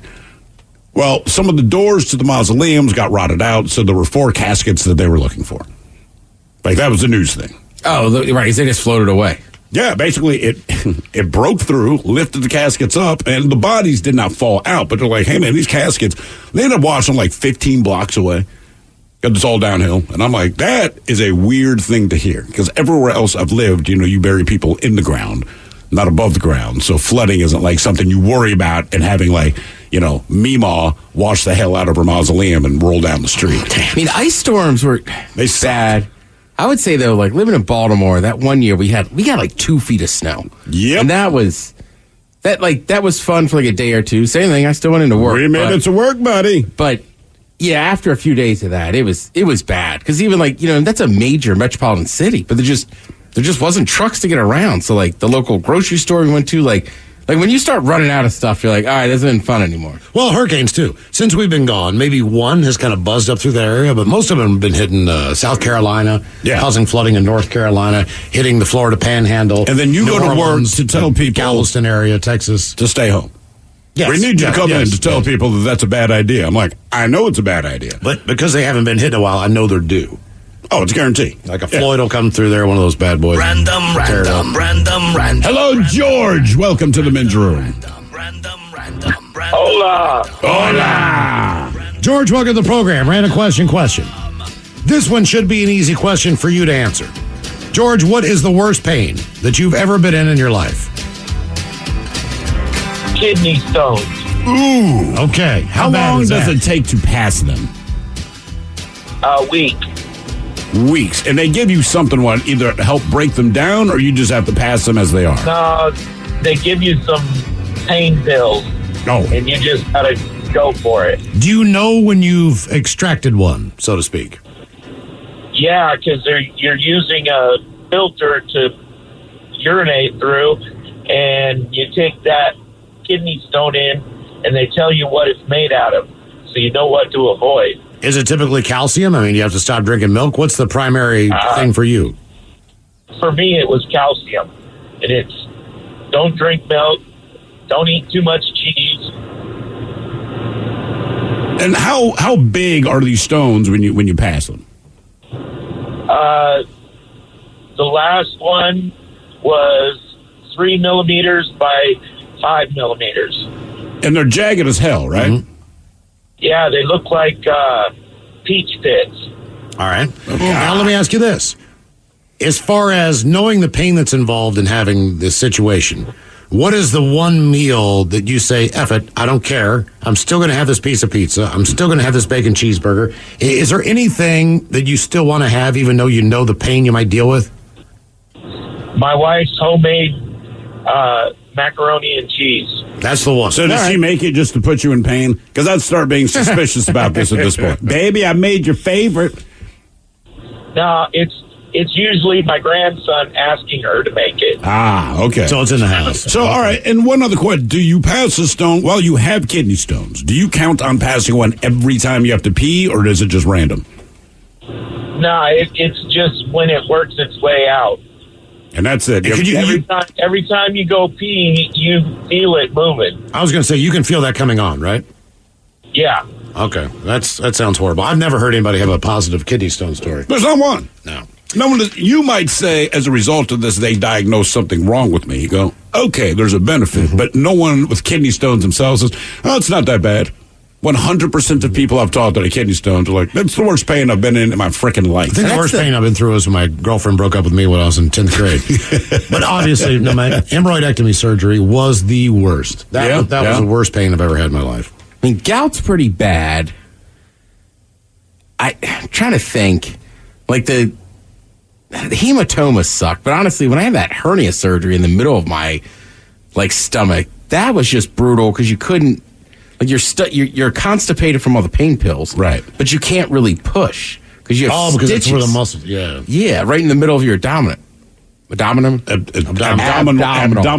right. So that one, that was pretty crappy for 3 or 4 days. Yep, it's weird, man, because a lot of the things that should hurt the most, your body does you the favor of giving adrenaline. So, when I slice my artery, it's like you don't need to feel this, right? And I saw it to understand, but. As far as just a sharp pain goes, man, seriously, zipping my D in my zipper, 30 years ago, I used to go commando. I can't explain it. The zipper stops moving because the meat is stuck in it, but then you have to unzip it. Right. Yeah. Reason we ask worst pain, saying the United Kingdom's Poison Garden is a unique and intriguing attraction, might be underselling it a bit. The garden is exactly what the name states, a place that contains a diverse collection of poisonous plants. And it has just acquired a new one. The Australian Gimpy. Gimpy. It's covered in needle-like stinging hairs that make those unlucky enough to touch them feel as if they were, in the words of a press release from the garden, set on fire and electrocuted at the same time. Jesus. Now, to safeguard visitors of the garden, which is also home to all kinds of deadly plants from around the world. Don't invite them. I guess hemlock is pretty poisonous, nightshade. The gimpy is housed in a locked glass box with a sign emphasizing it's not to be touched under any circumstances. Those unlucky enough to have done so elsewhere, do not forget the pain, which can last for weeks or months. One victim told ABC News in Australia her experience was horrible. Absolutely horrible. Causing pain worse than childbirth. It was 7 months before she could wean herself off pain meds. Oh, my God. According to the Australian Geographic, a woman said about her own gimpy encounter during her research on stinging trees, they were as painful as, quote, being burnt with hot acid and electrocuted, and left her with an allergic reaction resulting in extreme itching and huge hives for 6 months. Jesus. Damn. Yeah, don't touch it. Pain doesn't go away. Your guess is to go to mine coming up. The categories baseball's all-time greats and ripping cigs. You are listening to The Men's Room. Dealing with an accident and injury claim can be overwhelming. Let Phillips Law Firm fight for you. We understand the pain and suffering, and we're here to guide you through. Call 1-800-JUSTICE today for a free case review, or visit justiceforyou.com and let Phillips Law Firm help you on the road to recovery. What's up? It's your boy, the Ted Smith. Thanks for listening to the Men's Room Daily Podcast. Want more? Check out the greatest podcast in all the land, The Podcast. Be sure to subscribe and listen to a brand new episode every Tuesday night. The debauchery rolls on. You're listening to The Men's Room with Miles and Thrill. 99.9 KISW. Your guess is as good as mine. Cut up the categories baseball's all-time greats and cigarettes. We'll play your guess as good as mine right after these emails from The Men's Room at KISW.com. You've got mail. You've got mail. Going from our random question, guys, I once was a Lyft driver and had a group of girls try to get in my car, all having red Solo cups. I asked them, is that beer? They said, no, it's Fireball. I let them finish it before they got in my car. It's David's Fireball story. Baby weight is the subject, gentlemen. When you read this, I was expecting an astronomical number, but it was less than I expected. Both my little brother and I are built like fat, tall Vikings. While I popped out at 7.5, my brother was 13 pounds flat. Damn. Should be noted, my mom was about $1.25, soaking wet, holding a brick. My younger brother was their last child. I wonder why. That from Terry. As we move on to the birthday shout-outs here at Lumen Field, taking in the all-star activities, would love for Coach Ted to give Elijah an 8th-year pep talk and a fish sandwich medley. Thank you, gentlemen. Stay beautiful. That from the dad. Can I get A filet of fish sandwich. So you know I got I'll have a fish sandwich. Oh, brother, can I have a fish sandwich? Do I get a fish sandwich? With the cheese and the tartar on the side. I'll order a fish sandwich. Is it too early for a fish sandwich? Cheese and tartar on the side. Oh, yeah. I smell the fish sandwich. Maybe some dinner relish in the morning. At noon and at night. Can I buy you a fish sandwich? Though you don't want a fish sandwich? All right, 8th grade. Or 8 years old, so I assume you're going into 3rd grade. Think so, yeah. Yeah. All right, well, I mean, it's going to be like normal kind of stuff, whatever, going in there. Number one, it's nice, still in the middle of summer, down there at the Home Run Derby. The main thing is, man, you're going to learn. You're going to be a better reader now. Yeah. And some of those words that are hard to pronounce, you're going to spend all year learning how to pronounce them. So when you get older, you get a job on the radio. People make fun of you if you can't say them. Guys, happy 21st birthday to your son, our son Benjamin. You impress us more and more every day, young man. We love you. Keep on conquering the world.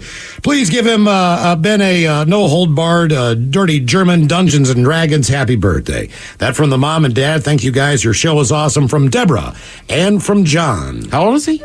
21 years old. Oh. Yeah, tonight I plan on putting my dragon in your dungeon. Let's just say I'm going to poke the Cyclops in the eye.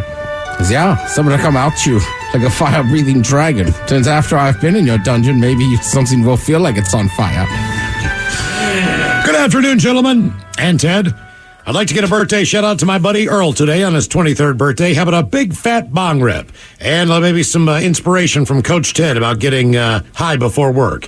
Thanks, fellas. You rock. That from Ezra, not the guy that called in a few weeks ago. Not that Ezra.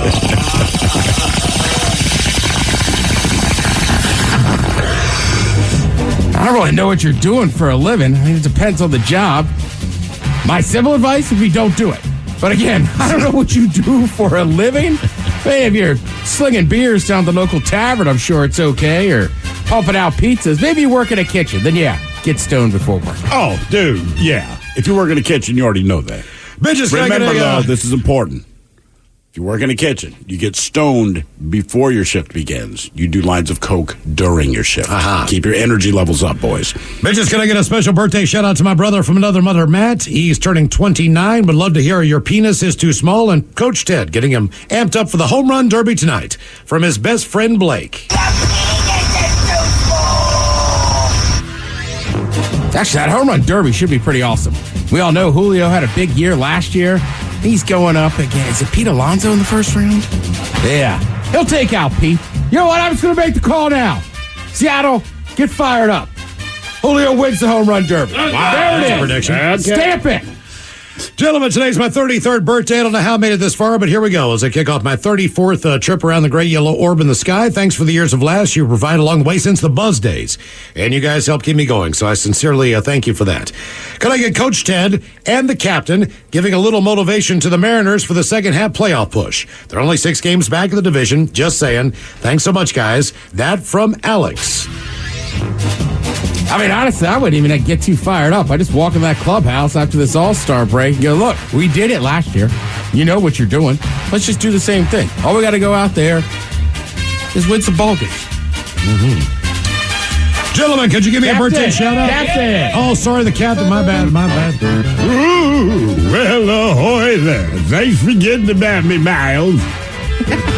As far as the Mariners go, listen, I too am a Mariner as I sail the high seas, and like your Seattle Mariners, I've had my fair share of ups and downs, but my favorite up and down is when Betty Crocker's on top, and that's when I give her the old playoff push. Gets me to her postseason. Crunch berries. There's a lot of frosting involved. Yes, it is, Ted. Starts with batter, ends up frosting. You might need to get So you literally cannot turn off the music? Oh, no, it's just going to keep playing. We like Well, the the song. captain is still in the house. I don't mind hanging out on your show. You boys are silly. What should I do with some of that turkey tonight, Captain? Oh, the old turkey, it's time to gobble gobble. Pinwheel rap. That's what I'm saying. Gentlemen, could you give me a birthday shout out? I turned 34 today, and my coworker and I listen to you guys commuting all the time. How about Shaq telling me how about the delicious birthday cake is going to be down here in Southern California? Appreciate you guys. Thanks. That from Justin. Yeah, well, when it comes to birthday cake, Shaq, good mom, what kind of banana cake? We chocolate frosted cakes. I also prefer the ribbon cake. That's the kind my mama just put right in my mouth and I just swallow without even chewing. So I help me grow so tall. You know I got bad toes. You know what I do? I put my toes in cake. That's the only way I can get my wife to suck my toes. I said, no, they love me. All right, yeah. Guys, good morning. Today is my husband Logan's 36th birthday. Could he get some turtle wax, a rhino fart, and an inspirational quote from Miles on turning 36 today? Thanks, guys. That from the lovely Stephanie.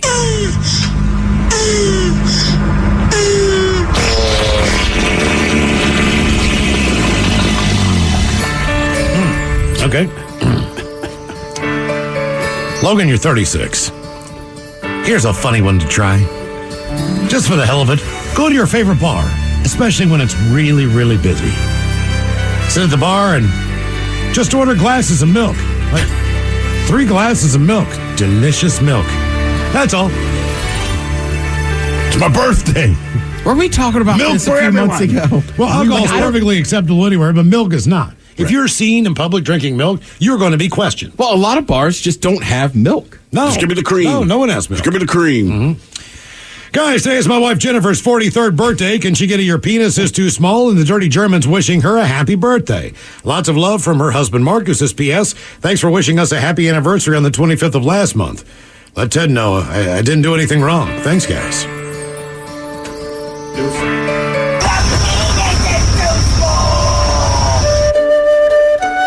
Yeah, it's funny that your husband's name is Mark because tonight I plan on leaving my mark on your forehead.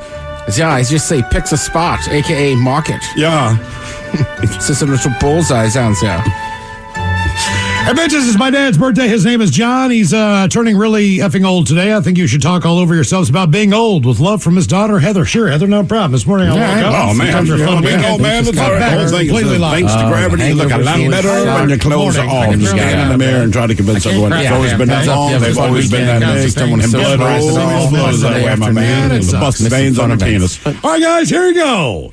Happy, happy, happy birthday. Happy, happy, happy birthday. Happy, happy, happy birthday to you, to you, to you. Ya's a Dirty Germans brought to you by Men's Room Original Sausage. Available through Uli's World Famous Sausage, mensroomlive.com, and other fine retailers. Schweinefleisch. Thank you, Bob. Let's get a contestant on the line for your guess is as good as mine now at 206-803-ROCK. I'll do one more email for you here. It's your email, what did you quit? But Cholos, in regards to what have you quit? Back in my 20s, I worked at an HVAC supply warehouse. Only time in my life I worked the night crew, 10:30 to 7 a.m. Liked the job, but the weird hours completely changed me personally. I was cranky all the time, started drinking in the morning, though it was like evening to me. Sometimes I'd sleep right after work, sometimes around noon. Then on the weekend, I'd go back to normal, basically pull an all-nighter Friday and Saturday. It sucked. That is part of the reason why I quit. Other reason is my boss was 5 feet, 60-year-old bowling ball with red hair and a rat tail. He was a complete asshat. One night he accidentally left his email open, so my night supervisor opened it up, and we found he was cheating on his wife with someone named Tammy. So I had put my 2 weeks notice in and was working my last week. I got on my forklift, started driving away to get a coffee. Someone had put on my forklift, fell off at that point and spilled. My nasty rat-tailed boss yelled at me to clean it up. I told him no, it wasn't my coffee. He then told me to clean it up or this would be my last day. So I said, sounds good. And tell Tammy I said hi. The look on his face was priceless. He did not say a word, just walked away. It was great. I also quit selling borrowed items on eBay after getting a visit from a detective about a month after quitting. Ooh. I may or may not have been borrowing items from the warehouse and selling them on eBay. But that is another story. You guys make my daily commute tolerable. You all are awesome. Later, fellas. That from Morgan. All right, I think it's time for a little Your Guess is as good as mine. It's an easy game to play. We get a category, or we get a contestant on the line. You pick from one of two categories and try to get as many right in said category before 3 strikes, and you're out. Oh, we have Joe Dredd on the line. Ready to play a little Your Guess is as good as mine. Hello, Joe Dredd. Welcome to the men's room. Hola. Hola. Joe, great seeing you on Friday afternoon. Thanks for coming down to Alicia, man. We appreciate it. Yeah, it was a fun time for the short time I was there. Yeah, I was looking for you later on. I couldn't find you, but either way, here we go.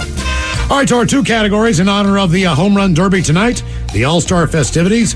Joe, we've got the 10 greatest baseball players of all time.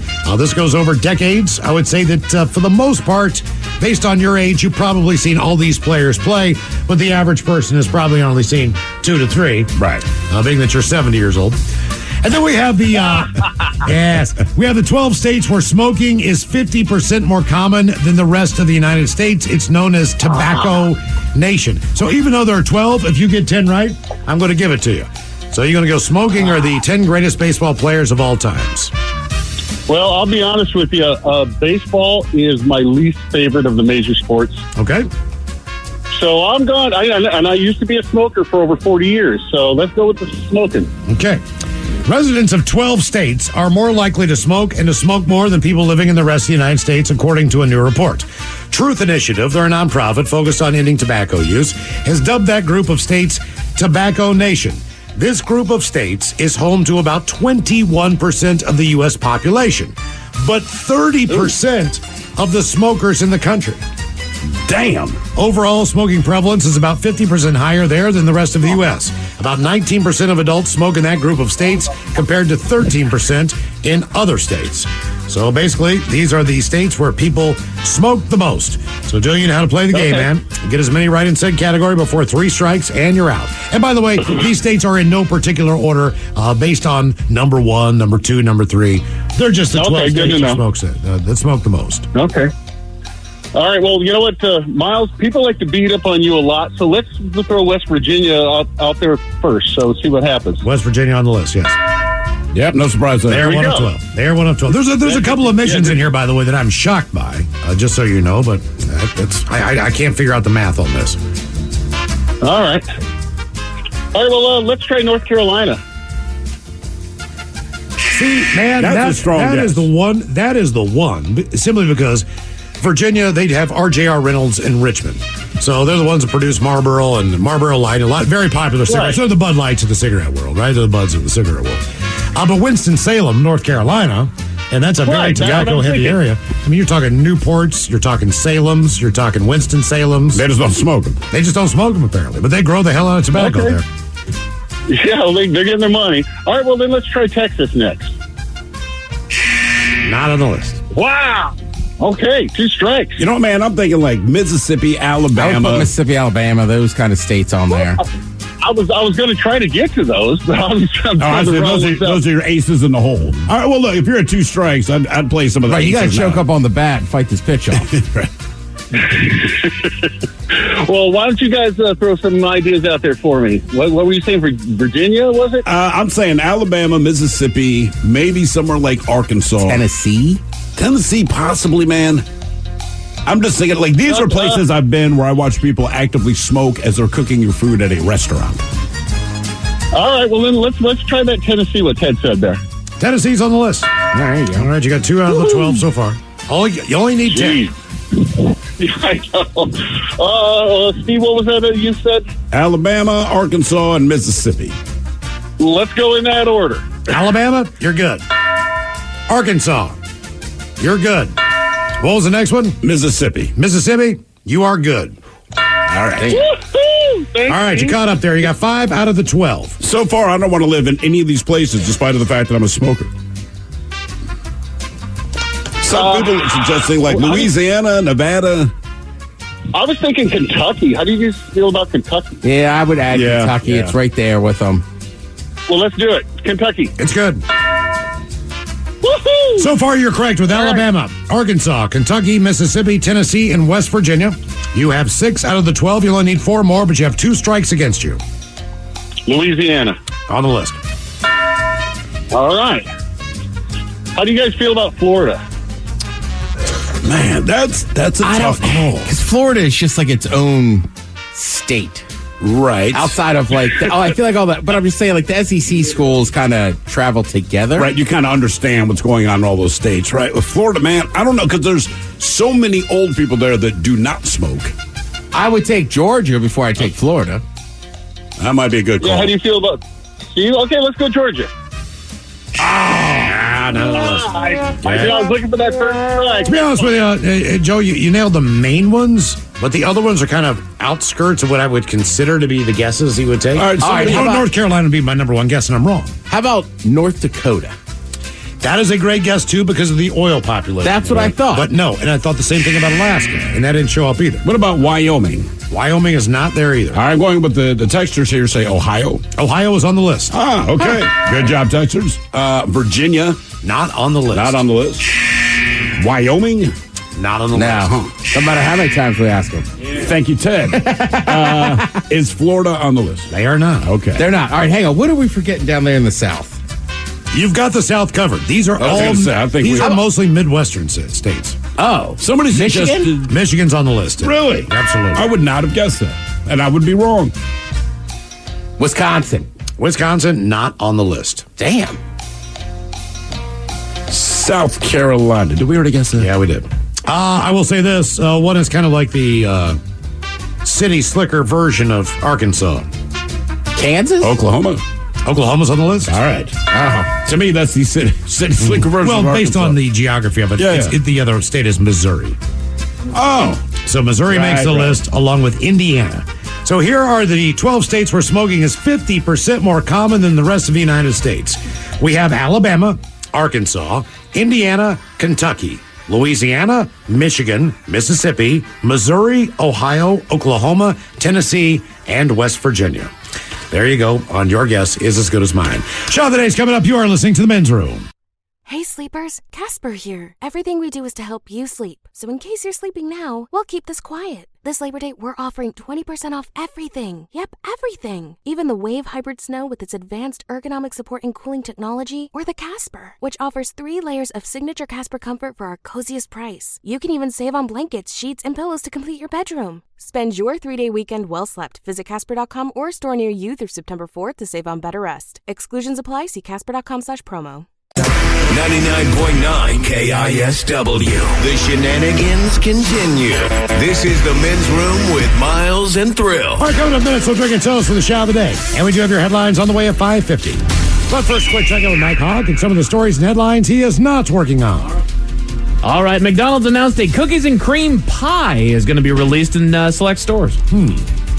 What if that'll be like a pie, like their cherry and I believe so. Apple filling? Really? I believe so. Yeah, Case pie. It's going to be little dessert cream pie there that's going to have. Who's releasing it? McDonald's. Oh, that'll be good. That's going to be aces, right? Well, they already have the cookies and cream McFlurry. Right. And cookies and cream is a combination as far as desserts go that is, you really can't miss on that one. And it's actually what I name my testicles. Cookies and cream. Yeah. It kind of softens the blow, so to speak. You know what I mean? Which one's cookies and which one's cream? It depends on what you do. You got like a little zebra thing going on? Yes. Every tattooed stripes, Mike. Oh, God. The newest trend on TikTok, guys pretending to propose. Why don't you let us know how that goes, boys? Pretending to propose. Right. My guess is that they're going to go down and tie their shoe or something like that. Okay. But it's throwing them for a loop. They're teasing their girls. Which that's funny. I hope you're going to back it up at some point. Like, only do this with women that at some point you do actually plan to propose to. Because if not, that's just mean. Yes. I think it's a quick and easy way. If you don't feel like going through the process of the breakup, you do this, and then she'll instigate it. And then she'll just break it up. Right. It's not a bad I'm with Mike. If I'm going to run this joke on somebody, yeah. You better have one in the back pocket ready to go. Yeah. You know, like 2 minutes later, psych, here it actually is. Yeah, like it needs to be that same general moment. Right. If you will. And then make sure that you film all of it so that she sees just how upset she was at the joke. I think it depends where you hide the ring. Oh. Yeah. Oh, yeah. Here it is. Will you marry me? Yeah. Right. But it's a couple that's walking down like a beach boardwalk, beautiful sunset, and then all of a sudden, hang on 1 second, and he just gets down on one knee, ties his shoe, gets up and starts walking. Of course, she's already done the face cover thing, and what's wrong with your face? Right. Then it's also tough, right? I mean, just let's be honest. Like, depending on your age, the time length is different. What do you mean? Sure. Like, I feel like if you're like in your 20s or something, you've been dating for like 7, 8, you know what I mean? Like, you've been dating for years. Like, there might be an expectation when you go on these trips. Right. Oh, God, right, man. Like if I've been dating a girl for 5 months or 6 months and we're walking and I bend down to tie my shoes, she's not going to think I'm proposing. Right. Or should and that would make it funny. At that point, it's funny for the both of you because she's thinking like, whoa, easy now. Yeah, thank God, because I was going to say no. Ted, I never thought about this, right? You've been dating someone for years and years and years, and you plan some great trip. You know, as a dude, I just wanted to visit this place. You're not even thinking like, oh, she might think we're proposing here. Correct. Yeah, that never crossed my mind. Exactly. Jesus. There's a new video of the Loch Ness Monster that came out. Oh, is there? Oh, there it is. He's everywhere. Nessie's been found, man. It's happening. Now I got to look this up. I'm calling shenanigans. What? I know. No shenanigans. My apologies. Was this at Loch Ness? I would assume so. Like, you can't just see a big dragon creature out in the Puget Sound and be like, hey, it's the Loch Ness Monster. What would you call it? Say, like, you absolutely, unquestionably see, maybe you don't get a picture. Sure. You saw this, you're up paddleboarding, right? Yeah. And this giant ass creature pops up. I feel like you still just kind of defer to. No, that turns into the Puget Sound creature. Okay, what about Bigfoot? I feel like living in the Pacific Northwest. Yeah. Bigfoot's ours. They are. But Arkansas has a lot of sightings, and it's like, can they call it Bigfoot or is it Harry Dude? They got a Sasquatch. But Sasquatch is a native term. Yeah. But I don't know. They have a Sasquatch. Sasquatch is the breed. We just have Bigfoot. Are you saying Sasquatch is the breed? Correct. To which Bigfoot? It is the type of mammal that Bigfoot is. Okay. It's a Sasquatch. So we have Bigfoot, who happens to be a Sasquatch. Correct. If you see a Sasquatch and you're in Arkansas, you can name him like Gary. Right. Arkansas's got like Uncle Joey. Now, it's like a two name like Billy Joe. Yeah, I don't want to run into the Arkansas Bigfoot. No. He's smoking a cigarette and wearing a tank top. Right. He's drunk. He's been drinking brown liquor for 4 days. And he does meth. We get a little deliverance with the Arkansas Bigfoot, man. The doctor's like, you have a usual amount of hair in your rectum. I don't want to talk about it. Not from around here, are you? Would you tell someone... He didn't appreciate the Jack Links joke I was making. Especially if he required that you record it, okay? So here's the thing. The Arkansas Sasquatch shows up. Yeah. And he sodomizes you.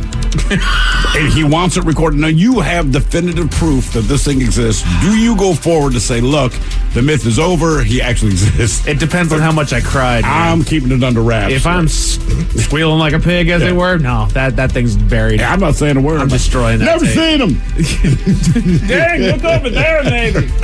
I won't be a part of that search party. I'll point you in the right direction, but I ain't going to be there so you can be like, ha! Ask him what I did to him. Yeah, I feel like I'd really just lose it at that point in life. Really? You get sodomized by Sasquatch? You're not going to keep it together? Fair. Yeah. I think that's a fair reaction. And it's to a losing. mythical creature that people don't think is real. Right. This has happened to Who are me. you going to tell? that Right. believes Well, it? everybody, but nobody will believe this. Man. Sure, Ted. It happened. Ted thinks the Sasquatch sodomized him. Little did they know. How many beers did you have? I'm like, dude, it was 9 a.m. Right. And it was Sasquatch that was drinking. It was 9 a.m. Sasquatch was already fired I was out. still in my tent, damn He it. climbed into my tent and just went, shh. Nobody will believe you. Nobody's going to believe you. That's why I do this all the time. Just breathe. Yeah. Oh, goodness. A couple used Chat GPT as their wedding officiant. Saves money. Yes, it Okay. would. Yes, it would. But Chat GTP has officially officiated its first wedding. How would it do it? Do you write in the vowels? So and everything, and it basically- just kind of does it for you. They grabbed like a speaker that they put on the head of a robot to give it more Right. personality or something Oh, like okay, that, all right. and then they just add a prompt that's like, "Hey, Chat GPT, officiate our wedding. Do you take it? You know, Okay. do you take this? They'll probably be married forever. You never know. No. Right?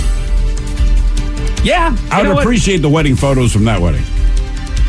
Yeah, With Johnny Five back there. Oh, that was our official. Okay. with the JBL speaker attached to the coat hanger over there. The hell's that damn thing? But that's a rude question to ask somebody. And in fact, there's a lot of weird things in society that we say is rude, but Like Ted, you get sodomized by Sasquatch in Arkansas? it's rude. Yeah, I did. Top 10. The Men's Room Top 10. 10 things society says are rude, but actually aren't. You may think it's rude if I don't introduce you to somebody, but maybe I'm doing you a favor because I don't want to be talking to this person either. I'm certain in some way, shape, or form that Bill is a really neat fella, but I don't care. His stories are boring. I don't want to be here. I'm looking for a way out. All done. Weird thing society says is rude, but actually aren't. Salary discussions comes up on the list. It says corporate America loves pushing the narrative that salary discussions are rude, but it only benefits them. No, I think it's more, don't ask. Someone wants to tell you. It ain't rude to me. Like, I make $10 million a year. Sure. Good for you. I hate you. You know, other people, if you're hourly, like, dude, I work in this restaurant. I get paid $18 an hour. People will tell you. You know, but I would not ask. Yeah. That's just me. I mean, I don't ask, but if you want to tell me, I don't have a problem having the discussion. Yeah, I mean, I forget that guy's name. He does like a sciencey show. He had a whole thing on it. That's the truth. Because like people don't do it. Because people like feel like either they're not getting enough or they're getting too much or whatever. But at the end of the day, it's the truth. Is that the company's the only ones that make out on it. Right, they make out. It shouldn't matter. But the flip side of it, too, is, you know, they say not to do it. And generally, I don't care what you make. But it's funny because if you're an athlete and sign a contract, they will tell everyone in the world, he just signed a $15 million check. Like, geez, man. But not the coaches, right?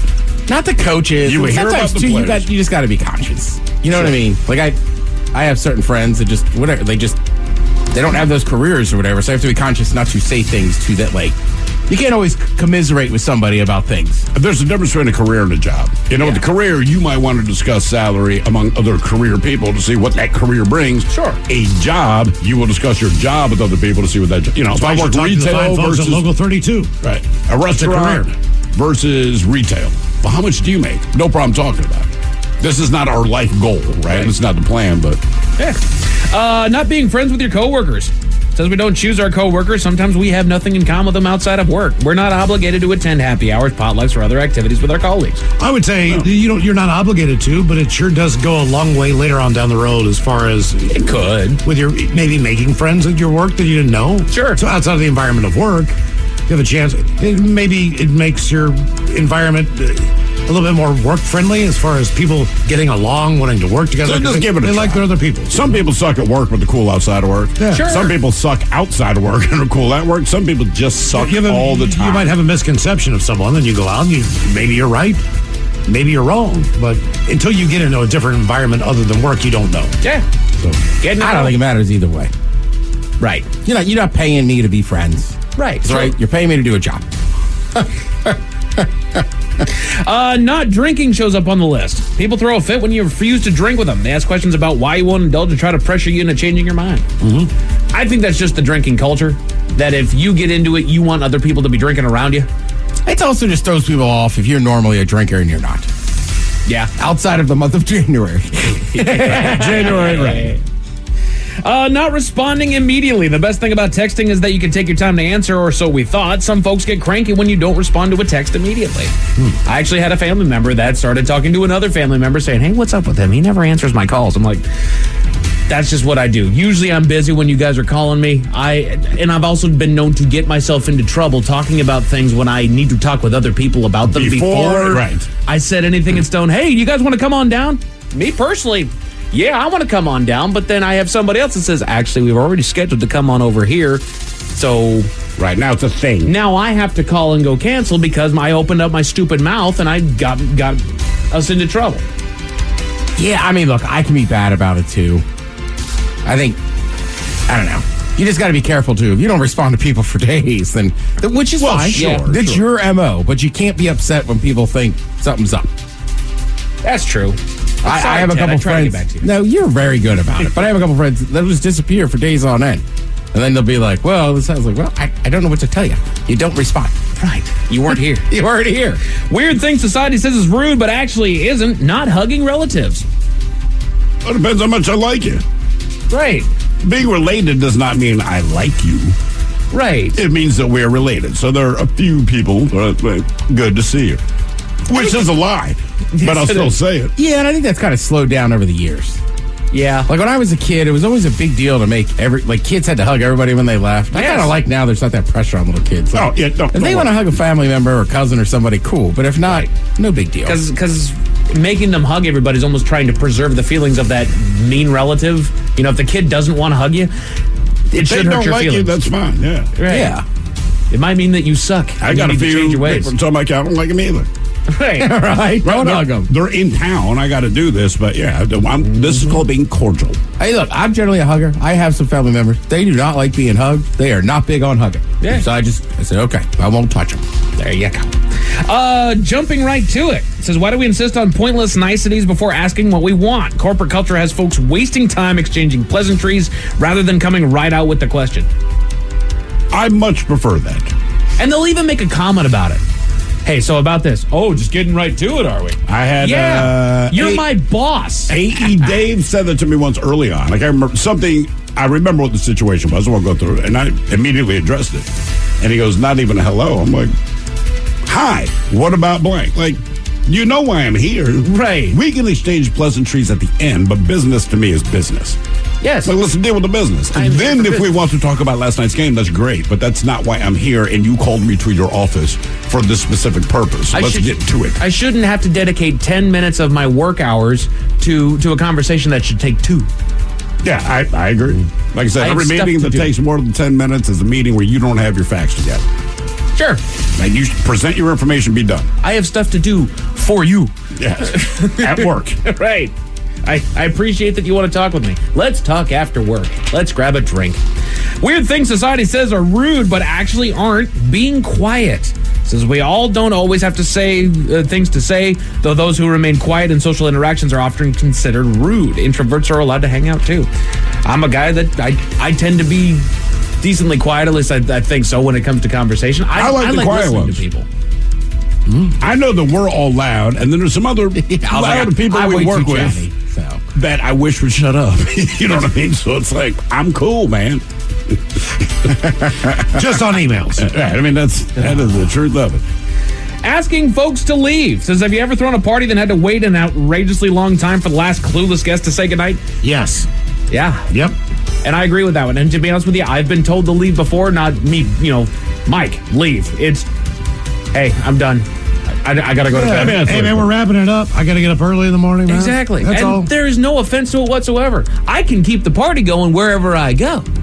Yeah, I mean, look, I might not even be getting up. It's just, I don't know. I just don't want anybody here anymore. Right. I am done with people in my house. Yeah, I tend to roll late, so it depends who the late night company is. But typically, when you roll late, it's the same people that roll late with. You know what I mean? Correct. Sure. And you almost understand. Like, you could have a 6-hour party, but it's like, we might not talk for 5 hours. We already know that when other people start leaving, we're probably going to be drinking and sitting out front doing whatever. And something else that I've started to get into is that if I'm hosting something, if I'm hosting the usual group that's getting together, I know that I go to bed earlier than everybody else. I know that they hang up later and they have a good old time without me. That's fine. Yeah. I got beer stocked in the fridge. Night, y'all. Don't break nothing. If I'm hosting, if they're in my house, don't break anything. I'm going to bed. Later. Yeah, because I had to prepare for this. I had to clean up afterwards. Yeah. Like, I really haven't a lot of time to socialize, but I've been working the entire time while you guys have been having fun. That's the whole point. It's great. Inviting people over. You bet. Eat my food, drink my beer, watch my TV. I'm going to bed. Right. Pet my dog, rubber belly. There you go. Pet my dog. Hell yeah, gotta go to bed. Just pet my dog. Pet my dog. Pet my dog. I don't know why that's funny. Then we have a picture of you sleeping with my dog on the couch. Yeah. And that was like in the middle of the party. I think you got up later and we kind of raged for a couple hours afterwards, if I remember correctly. It was later in the night. There weren't too many people there. But yeah, I did wake up and make a sausage dinner. There's a small number of people and you're like, oh, I know we drink. This is our moment. It wasn't that I had too much beer in the Maryland game, Mike. I was trying to calm down the dog. Yes. There you go. That's what it was. That's what it was. I think I went in to get a beer and just crapped out on the couch. And the dog laid with it. That was it. But the number one weird thing society says is rude, but actually is not when you get that invitation and you say no. Declining an invitation. It's okay to say, no, I'm not coming. Yeah, I'm okay with that, man. To anybody. And it should be okay. There shouldn't be a follow-up as to why. Why can't you? Well, what about this day? No, if I say if I'm not coming, either A, I've got something else that I'm going to do, something else that I want to do more, or I just don't want to go. Either way, you don't want the explanation. Right. You want me to go. I don't like you. Right. That's exactly right. Basically, just like, look, last time I was there, it was lousy. Yeah. Sorry, man. I wish I could tell you I had something else planned. I wish I could tell you I had other friends. I don't, but going to your house sucks. The food's terrible. Comedy sucks. The music sucks. Oh. My bad. I've been in that situation before, so I Have you, Miles? Oh, yes, I have. Bit of a hot fudge, is it? Yeah. Kind of. Like, I'm not going to her house. We don't have to be couples friends with everyone. My bad. A robbery in Atlanta didn't go according to plan, Miles, and I got the full story at 5:50. Thank you, sir. Headlines are coming up at 5:50. In the meantime, let's get a contestant on the line for Profile. There's a 206-803-ROCK. When you think of health, where does your mind go? To the doctor's office? Or to your community, where you can join kids clubs and local events? At your grocery store, where an allowance makes it easier to eat healthy? Or on your street, where a ride is there to take you to the doctor? We're WellPoint, a health insurance company that knows that health isn't just one thing, it's everything. WellPoint, your whole health is our whole point. Have you or a loved one been injured in an accident? Are you struggling to recover fair compensation? Look no further. At Phillips Law Firm, the experienced personal injury attorneys will fight for your rights and get you the justice and compensation you deserve. They handle a wide range of cases, including car accidents, slip and falls, medical malpractice, and workplace injuries. Justice is a phone call away, so don't wait. Call today for a free case review. Call 1-800-JUSTICE or visit justiceforyou.com. Hey, it's Mike Hawk. Join me every Thursday at 1 p.m. exclusively on the Odyssey app as we go live with Odyssey. Join in on the action as we cover interesting facts, top 10 lists, and some fun new games. Follow the Men's Room page on the Odyssey app and join in all the fun Thursday afternoons at 1. All right, man, it's drinking time. Somebody out there deserves to be recognized. Technically, you didn't have And the Men's Room knows just who it is. It could have been describing food. So to you, we say, Bottoms up, sailor. You're the toast of our shot of the day. Big time it is, and as usual, we head to the drink desk and Stephen Throwhill to find out who we're toasting. Yes, indeed. And today we toast a random house cat. That's right, a random house cat. Now, thanks to a loyal and astute listener named Ryan, we were linked to a Facebook post featuring this particular white and black feline. Now, the cat itself, nothing special. But what he did, well, that guarantees recognition as shot of the day. That's right.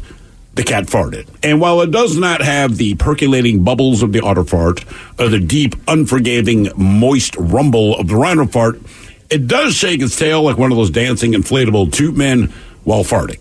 And to me, that's the favorite part of the video. Nevertheless, this cat needs to be honored for the fart that it shared. Whoa. Really? That's a cat? Oh, yeah. That is a cat? Dude, that's the cat. It sounds I've had many cats. I've never heard my cat fart I've never heard my cat fart. I've had my cat for years, all right? And again, the tail shakes a lot when she does. I'm going to play it again. Just listen to the guy at the end.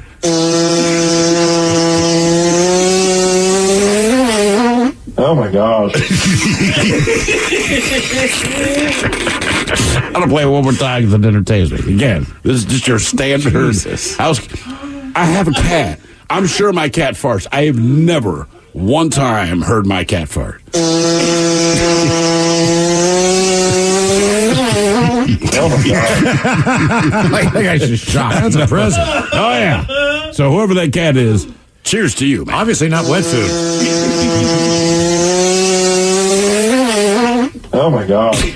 So we pour this booze, and we drink this booze because we think it's yummy. Yummy! So over the tongue and down the throat to party in our tummies. Down the hola, bichola.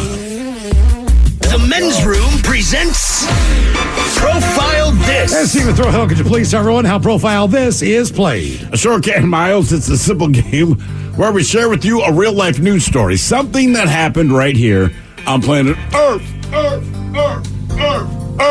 And as you listen to the story, based on the stereotypes you believe to be true of people and the decisions that people make, we'll ask you what it is you think makes the story a story.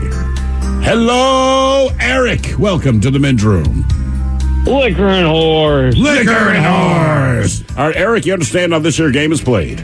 Yes, sir. All right, there are 5 categories, but you have your choice of one of 3. We have Bite Me. In other words, what did someone find in their food? Hit Me with Your Best Shot, where you guess the unconventional weapon that someone chose to use as a weapon. And finally, Animalize This, where you guess the animal responsible for causing the problem. Let's do Animalize This.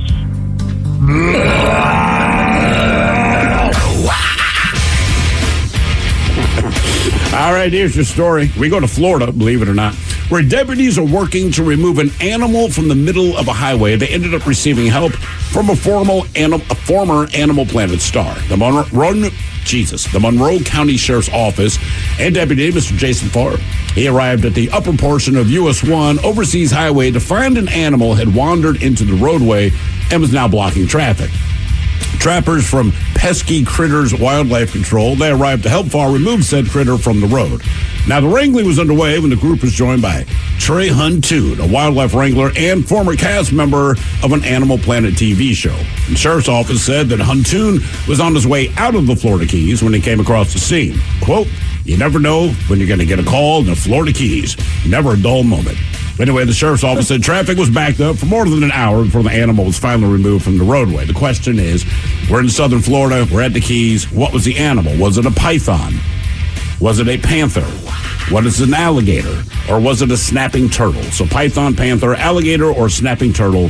What did they remove from the road after an hour with the help of an Animal Planet star? Let's see. I think I'm going to go snapping turtle, but what's that thing? Oh, my God. I mean, the snapping turtles get that big? They get big, dude, yeah. All right. And you're not trying to drive over them one way or another, right? Guess not. Okay, most people, Ted. Ted's face said, well, I might.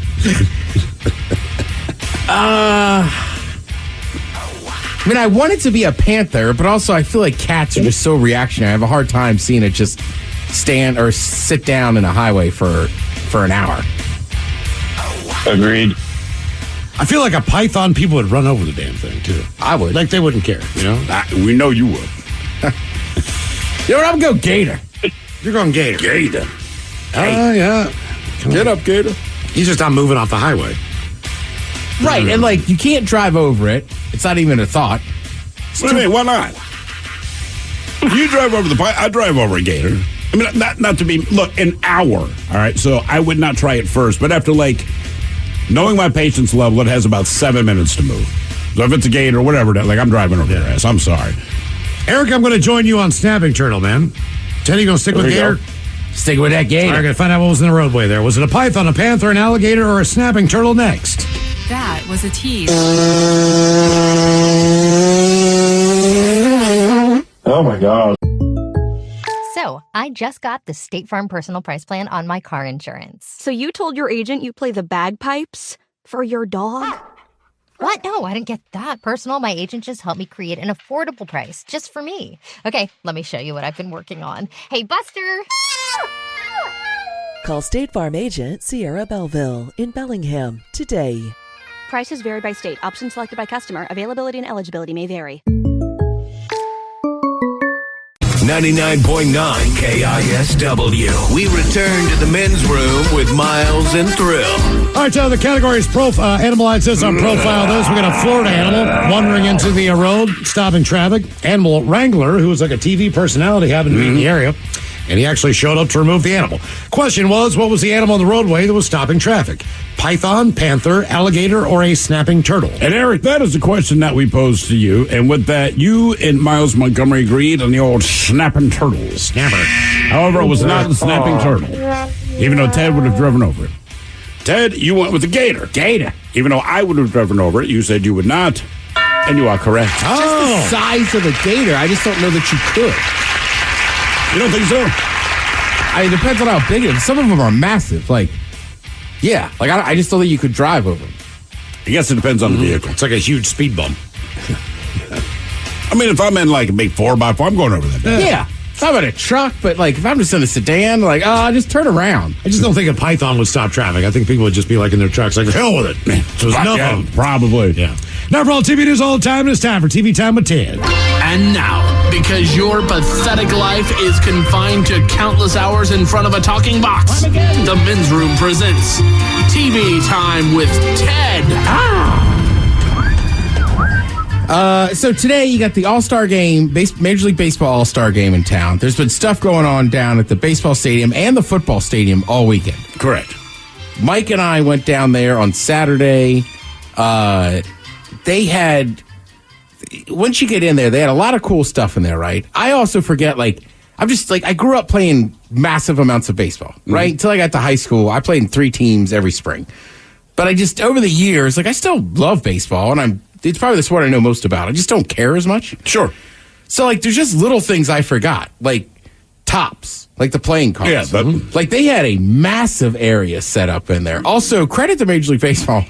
Touchdown City or whatever it is. Home Run City, maybe? It was all that play ball area. Yeah. But, Mike, I don't know about you. I kind of forgot we were in Lumen Field. They did a very good job. It was pretty cool. Then they had stuff outside, too, where you could see it. I mean, you could definitely tell at that point you're at the football stadium. But, right, I forgot about, the tops. They were having some massive card dealing thing. Any jersey you could imagine. How much are those jerseys? Those All-Star jerseys are $550. So the actual jerseys they're wearing tomorrow night and tonight? You could buy them there. You could buy them around the city. I bought a T-shirt that was $50, and I thought that was kind of pricey. But you said the jersey was $500? $550. $550. That's what I'm saying. I showed you in the office. That was my reaction. Just whoa. Right. And then, Mike said he didn't even bother coming over once he saw my reaction. I don't think anyone would buy a Pro Bowl jersey if they went to the NFL Pro Bowl. Pro Bowl's different because it's garbage. Yeah, right. I mean, I'm not buying that. But I won't lie. Sometimes at a game, you see a dude in a Sean Alexander Pro Bowl jersey. You're like, that's pretty cool. That's kind of cool. Yeah, that's pretty cool. So I get it. And then I also just forgot, it's the All-Star game. So, there was people there. This is their whole life. You know what I mean? This They wait for this every year. Right. This trip is a massive deal. So I guess you kind of budget it out for that. Like, look, I'll buy something expensive at F1, but I don't know. After what I paid for that ticket, I don't know that I could spend it on that. But really, You're going to the one in Vegas? Yes. When is that? The third weekend in November. Okay. All right. The real reason I wanted to bring it up is that they had one thing where you wait in line and they had jerseys for every team, and it was you're going to get drafted, right? So they have a guy there. He's at the podium. He's announcing these kids at any age as you get drafted. So Mike's like, I'm going to wait in line. I'm doing it, man. All right. He's like, I'm doing it. It's also funny because you know me. I'm having a couple beers. These two women walk by me and they're like, where do we get the beers? And I go, see the giant food and drink? And they were like, yeah. And I was like, over there. And she's like, I go, it's all right. I'm giving you a hard time. I go, that is the spot. There just wasn't a ton of people drinking. Oh, right. So she was like, that's why we saw you, because I'm like holding 2 beers. So we're waiting for Mike to go through this thing. And it's the guy that did it. I couldn't get in there to ask him his name. He was awesome. I saw videos of other people, like their family members doing it another day. That guy wasn't as good. This guy was on it. I don't know if he had an official voice at the draft or whatever. It was just cool. Then, honestly, it was kind of fun. We're waiting for Mike. We just would cheer for kids. As most of them get drafted by the Mariners. Of course. And then, you know me, I'm like, oh, man, we got Katie. Like, I saw her stat. She's amazing at first base. What happened when they drafted for the Astros? I don't know that a kid picked one. We did boo one child. Because my buddy was Jesus. in a fun way. Trust me, the guy enjoyed it too. He's like, oh, we got the cheering section and everything. At one point I looked at him and was like, you're kicking ass, but he's like, thanks, man. So like it was good. And then once Mike won, we got out of there. I know, it was pretty awesome though. Right. So yeah, pretty cool to see that. So tonight's the home run derby. The home run derby at the All-Star game started in what year? Oh boy. I'll say 48. I'll say 1998. Wait, the All-Star game? The home run derby. Oh, home run derby. Okay. Remember, the baseball All-Star game is the original All-Star game. It starts in maybe the 20s. But back then, people didn't travel as much. And you couldn't see one league. There was no interleague play. So the All-Star game was really exciting because it was the first time you could see these other athletes from the national. Yep. Right. If you lived in Boston, all you saw was American League guys. Correct. So unless you made the World Series. And then later on, they put skin on that. So I don't think they still do. But the team that won would get home field advantage in the World Series. Yep. Correct. So I would say 1990. Starts in 1985. All right. Now, it's based off an old 1960 TV series literally called Home Run Derby. Really? Oh, yeah. Have you ever seen highlights of it? No, I never have. Oh, it's wild. It's literally just a guy at a baseball field. I forget who the announcer is. And he's like, today we got, they're saying, you'd have Mickey Mantle versus Willie Mays.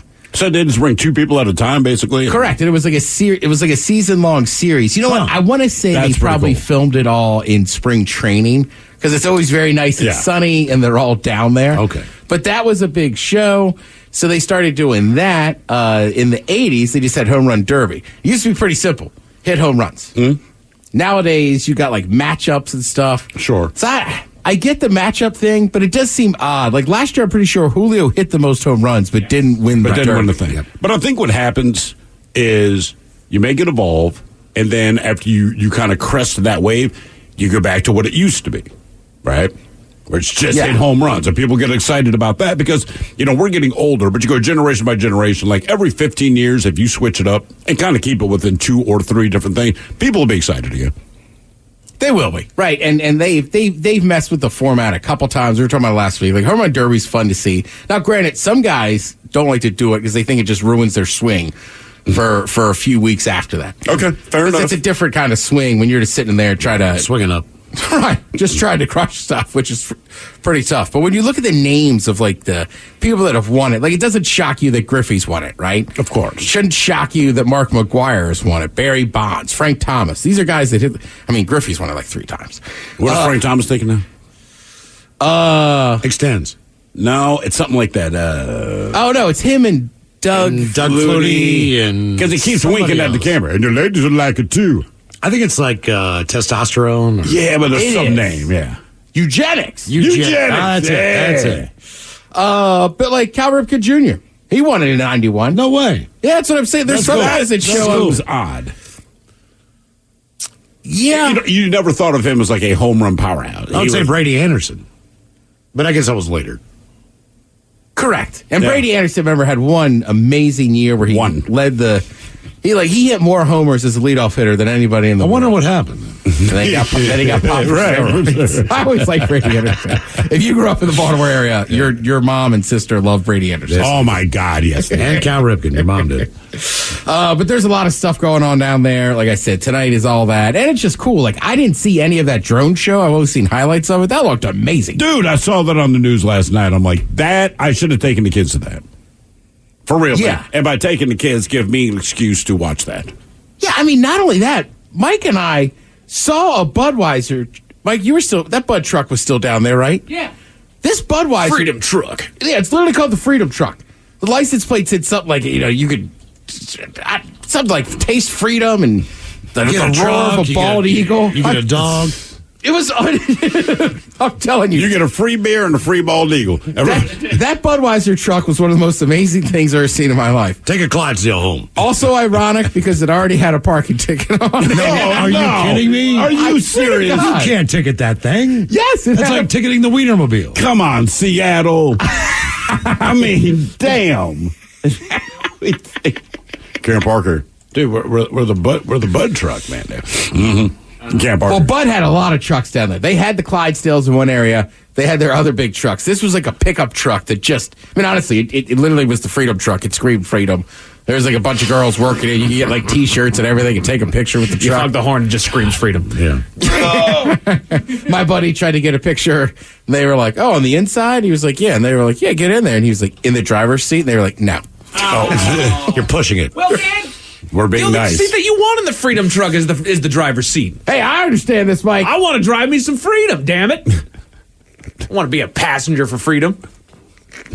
I'm in America. Alan Alda, we all know him from multiple things. But he first started out, I think he first got really big on MASH. Sure. He's going to auction off the combat boots and dog tags he wore in MASH back in the day. Trying to make some money to his Alden Center of Communication Science at Stony Brook University in New York. He says, quote, there's an old belief among actors that when you put the shoes of the character on, it's easier to believe you're the character. And I think the boots had that effect on me.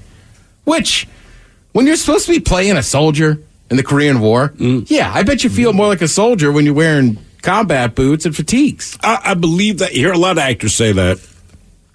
As a Star Wars fan, Christian Hayden, one of the worst, Hayden Christensen, okay, one of the worst actors ever. But he had a big role as pre-Darth Vader in the prequels, all right? So they did that show, Obi-Wan. They decided, hey, we're going to bring you in to play Darth Vader since you were the most recent blah, blah, blah character. And even said, look, he's a horrible actor, but he even said, man, you show up. I'm excited to do it. I'd worked with Ewan McGregor before. It's cool to see everyone. He goes, man, you put that goddamn thing on and you want to hurt somebody. He goes, I can't even explain it. You know what I mean? Like, I'm a normal, nice guy. Again, terrible actor, but a nice guy. But once you put that thing on and you walk out, he's like, just wearing, as stupid as that is, the guy that played Chewbacca, he's like, I'm just a dude, man. Mm-hmm. But you put on the big furry outfit, he's like, I'm goddamn Chewbacca, and you will respect that. But no one knew that Vader had a rat tail, which I thought was a very cool... Right, he did have a rat tail. Really kind of started the whole thing. And I think Alan Alda's completely right. I mean, actors at the end of the day, you're making up who you are, but... The outfit has to be especially because your outfit rarely changes when you're that kind of character. Like in Friends, yes, it changes because you're a normal person, blah, blah, blah. But if you're Indiana freaking Jones, right?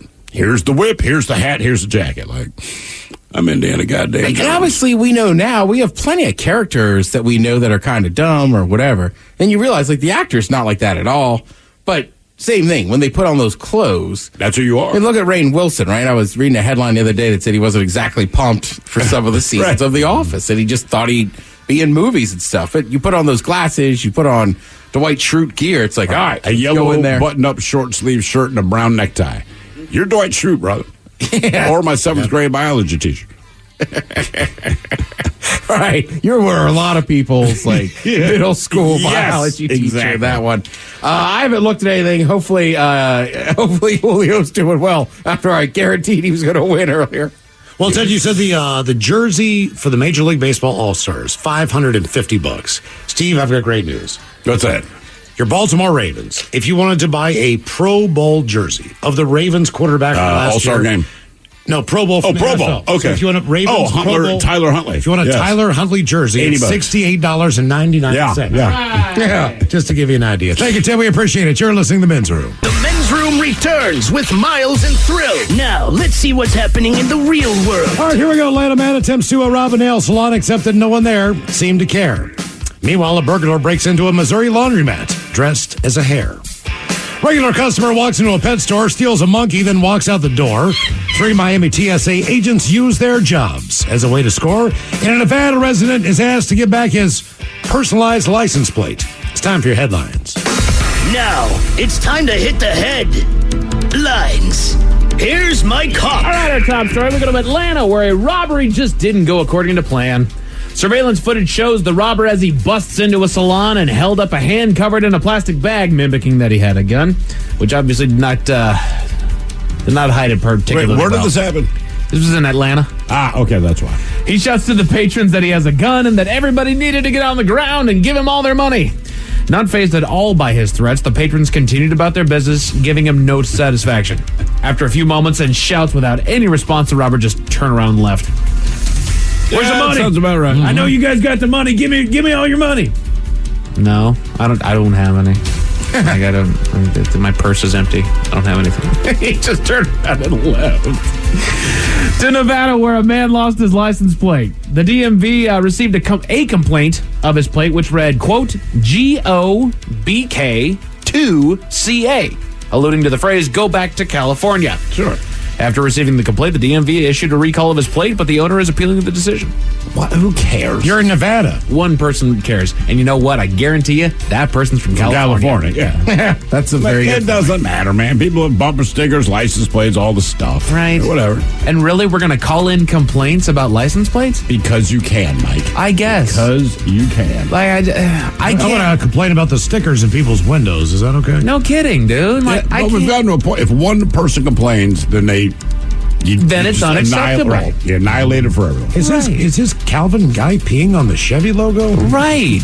That has been around since I've been a child, man. Complain Does about this it. woman on the mud flaps have boobs? Correct.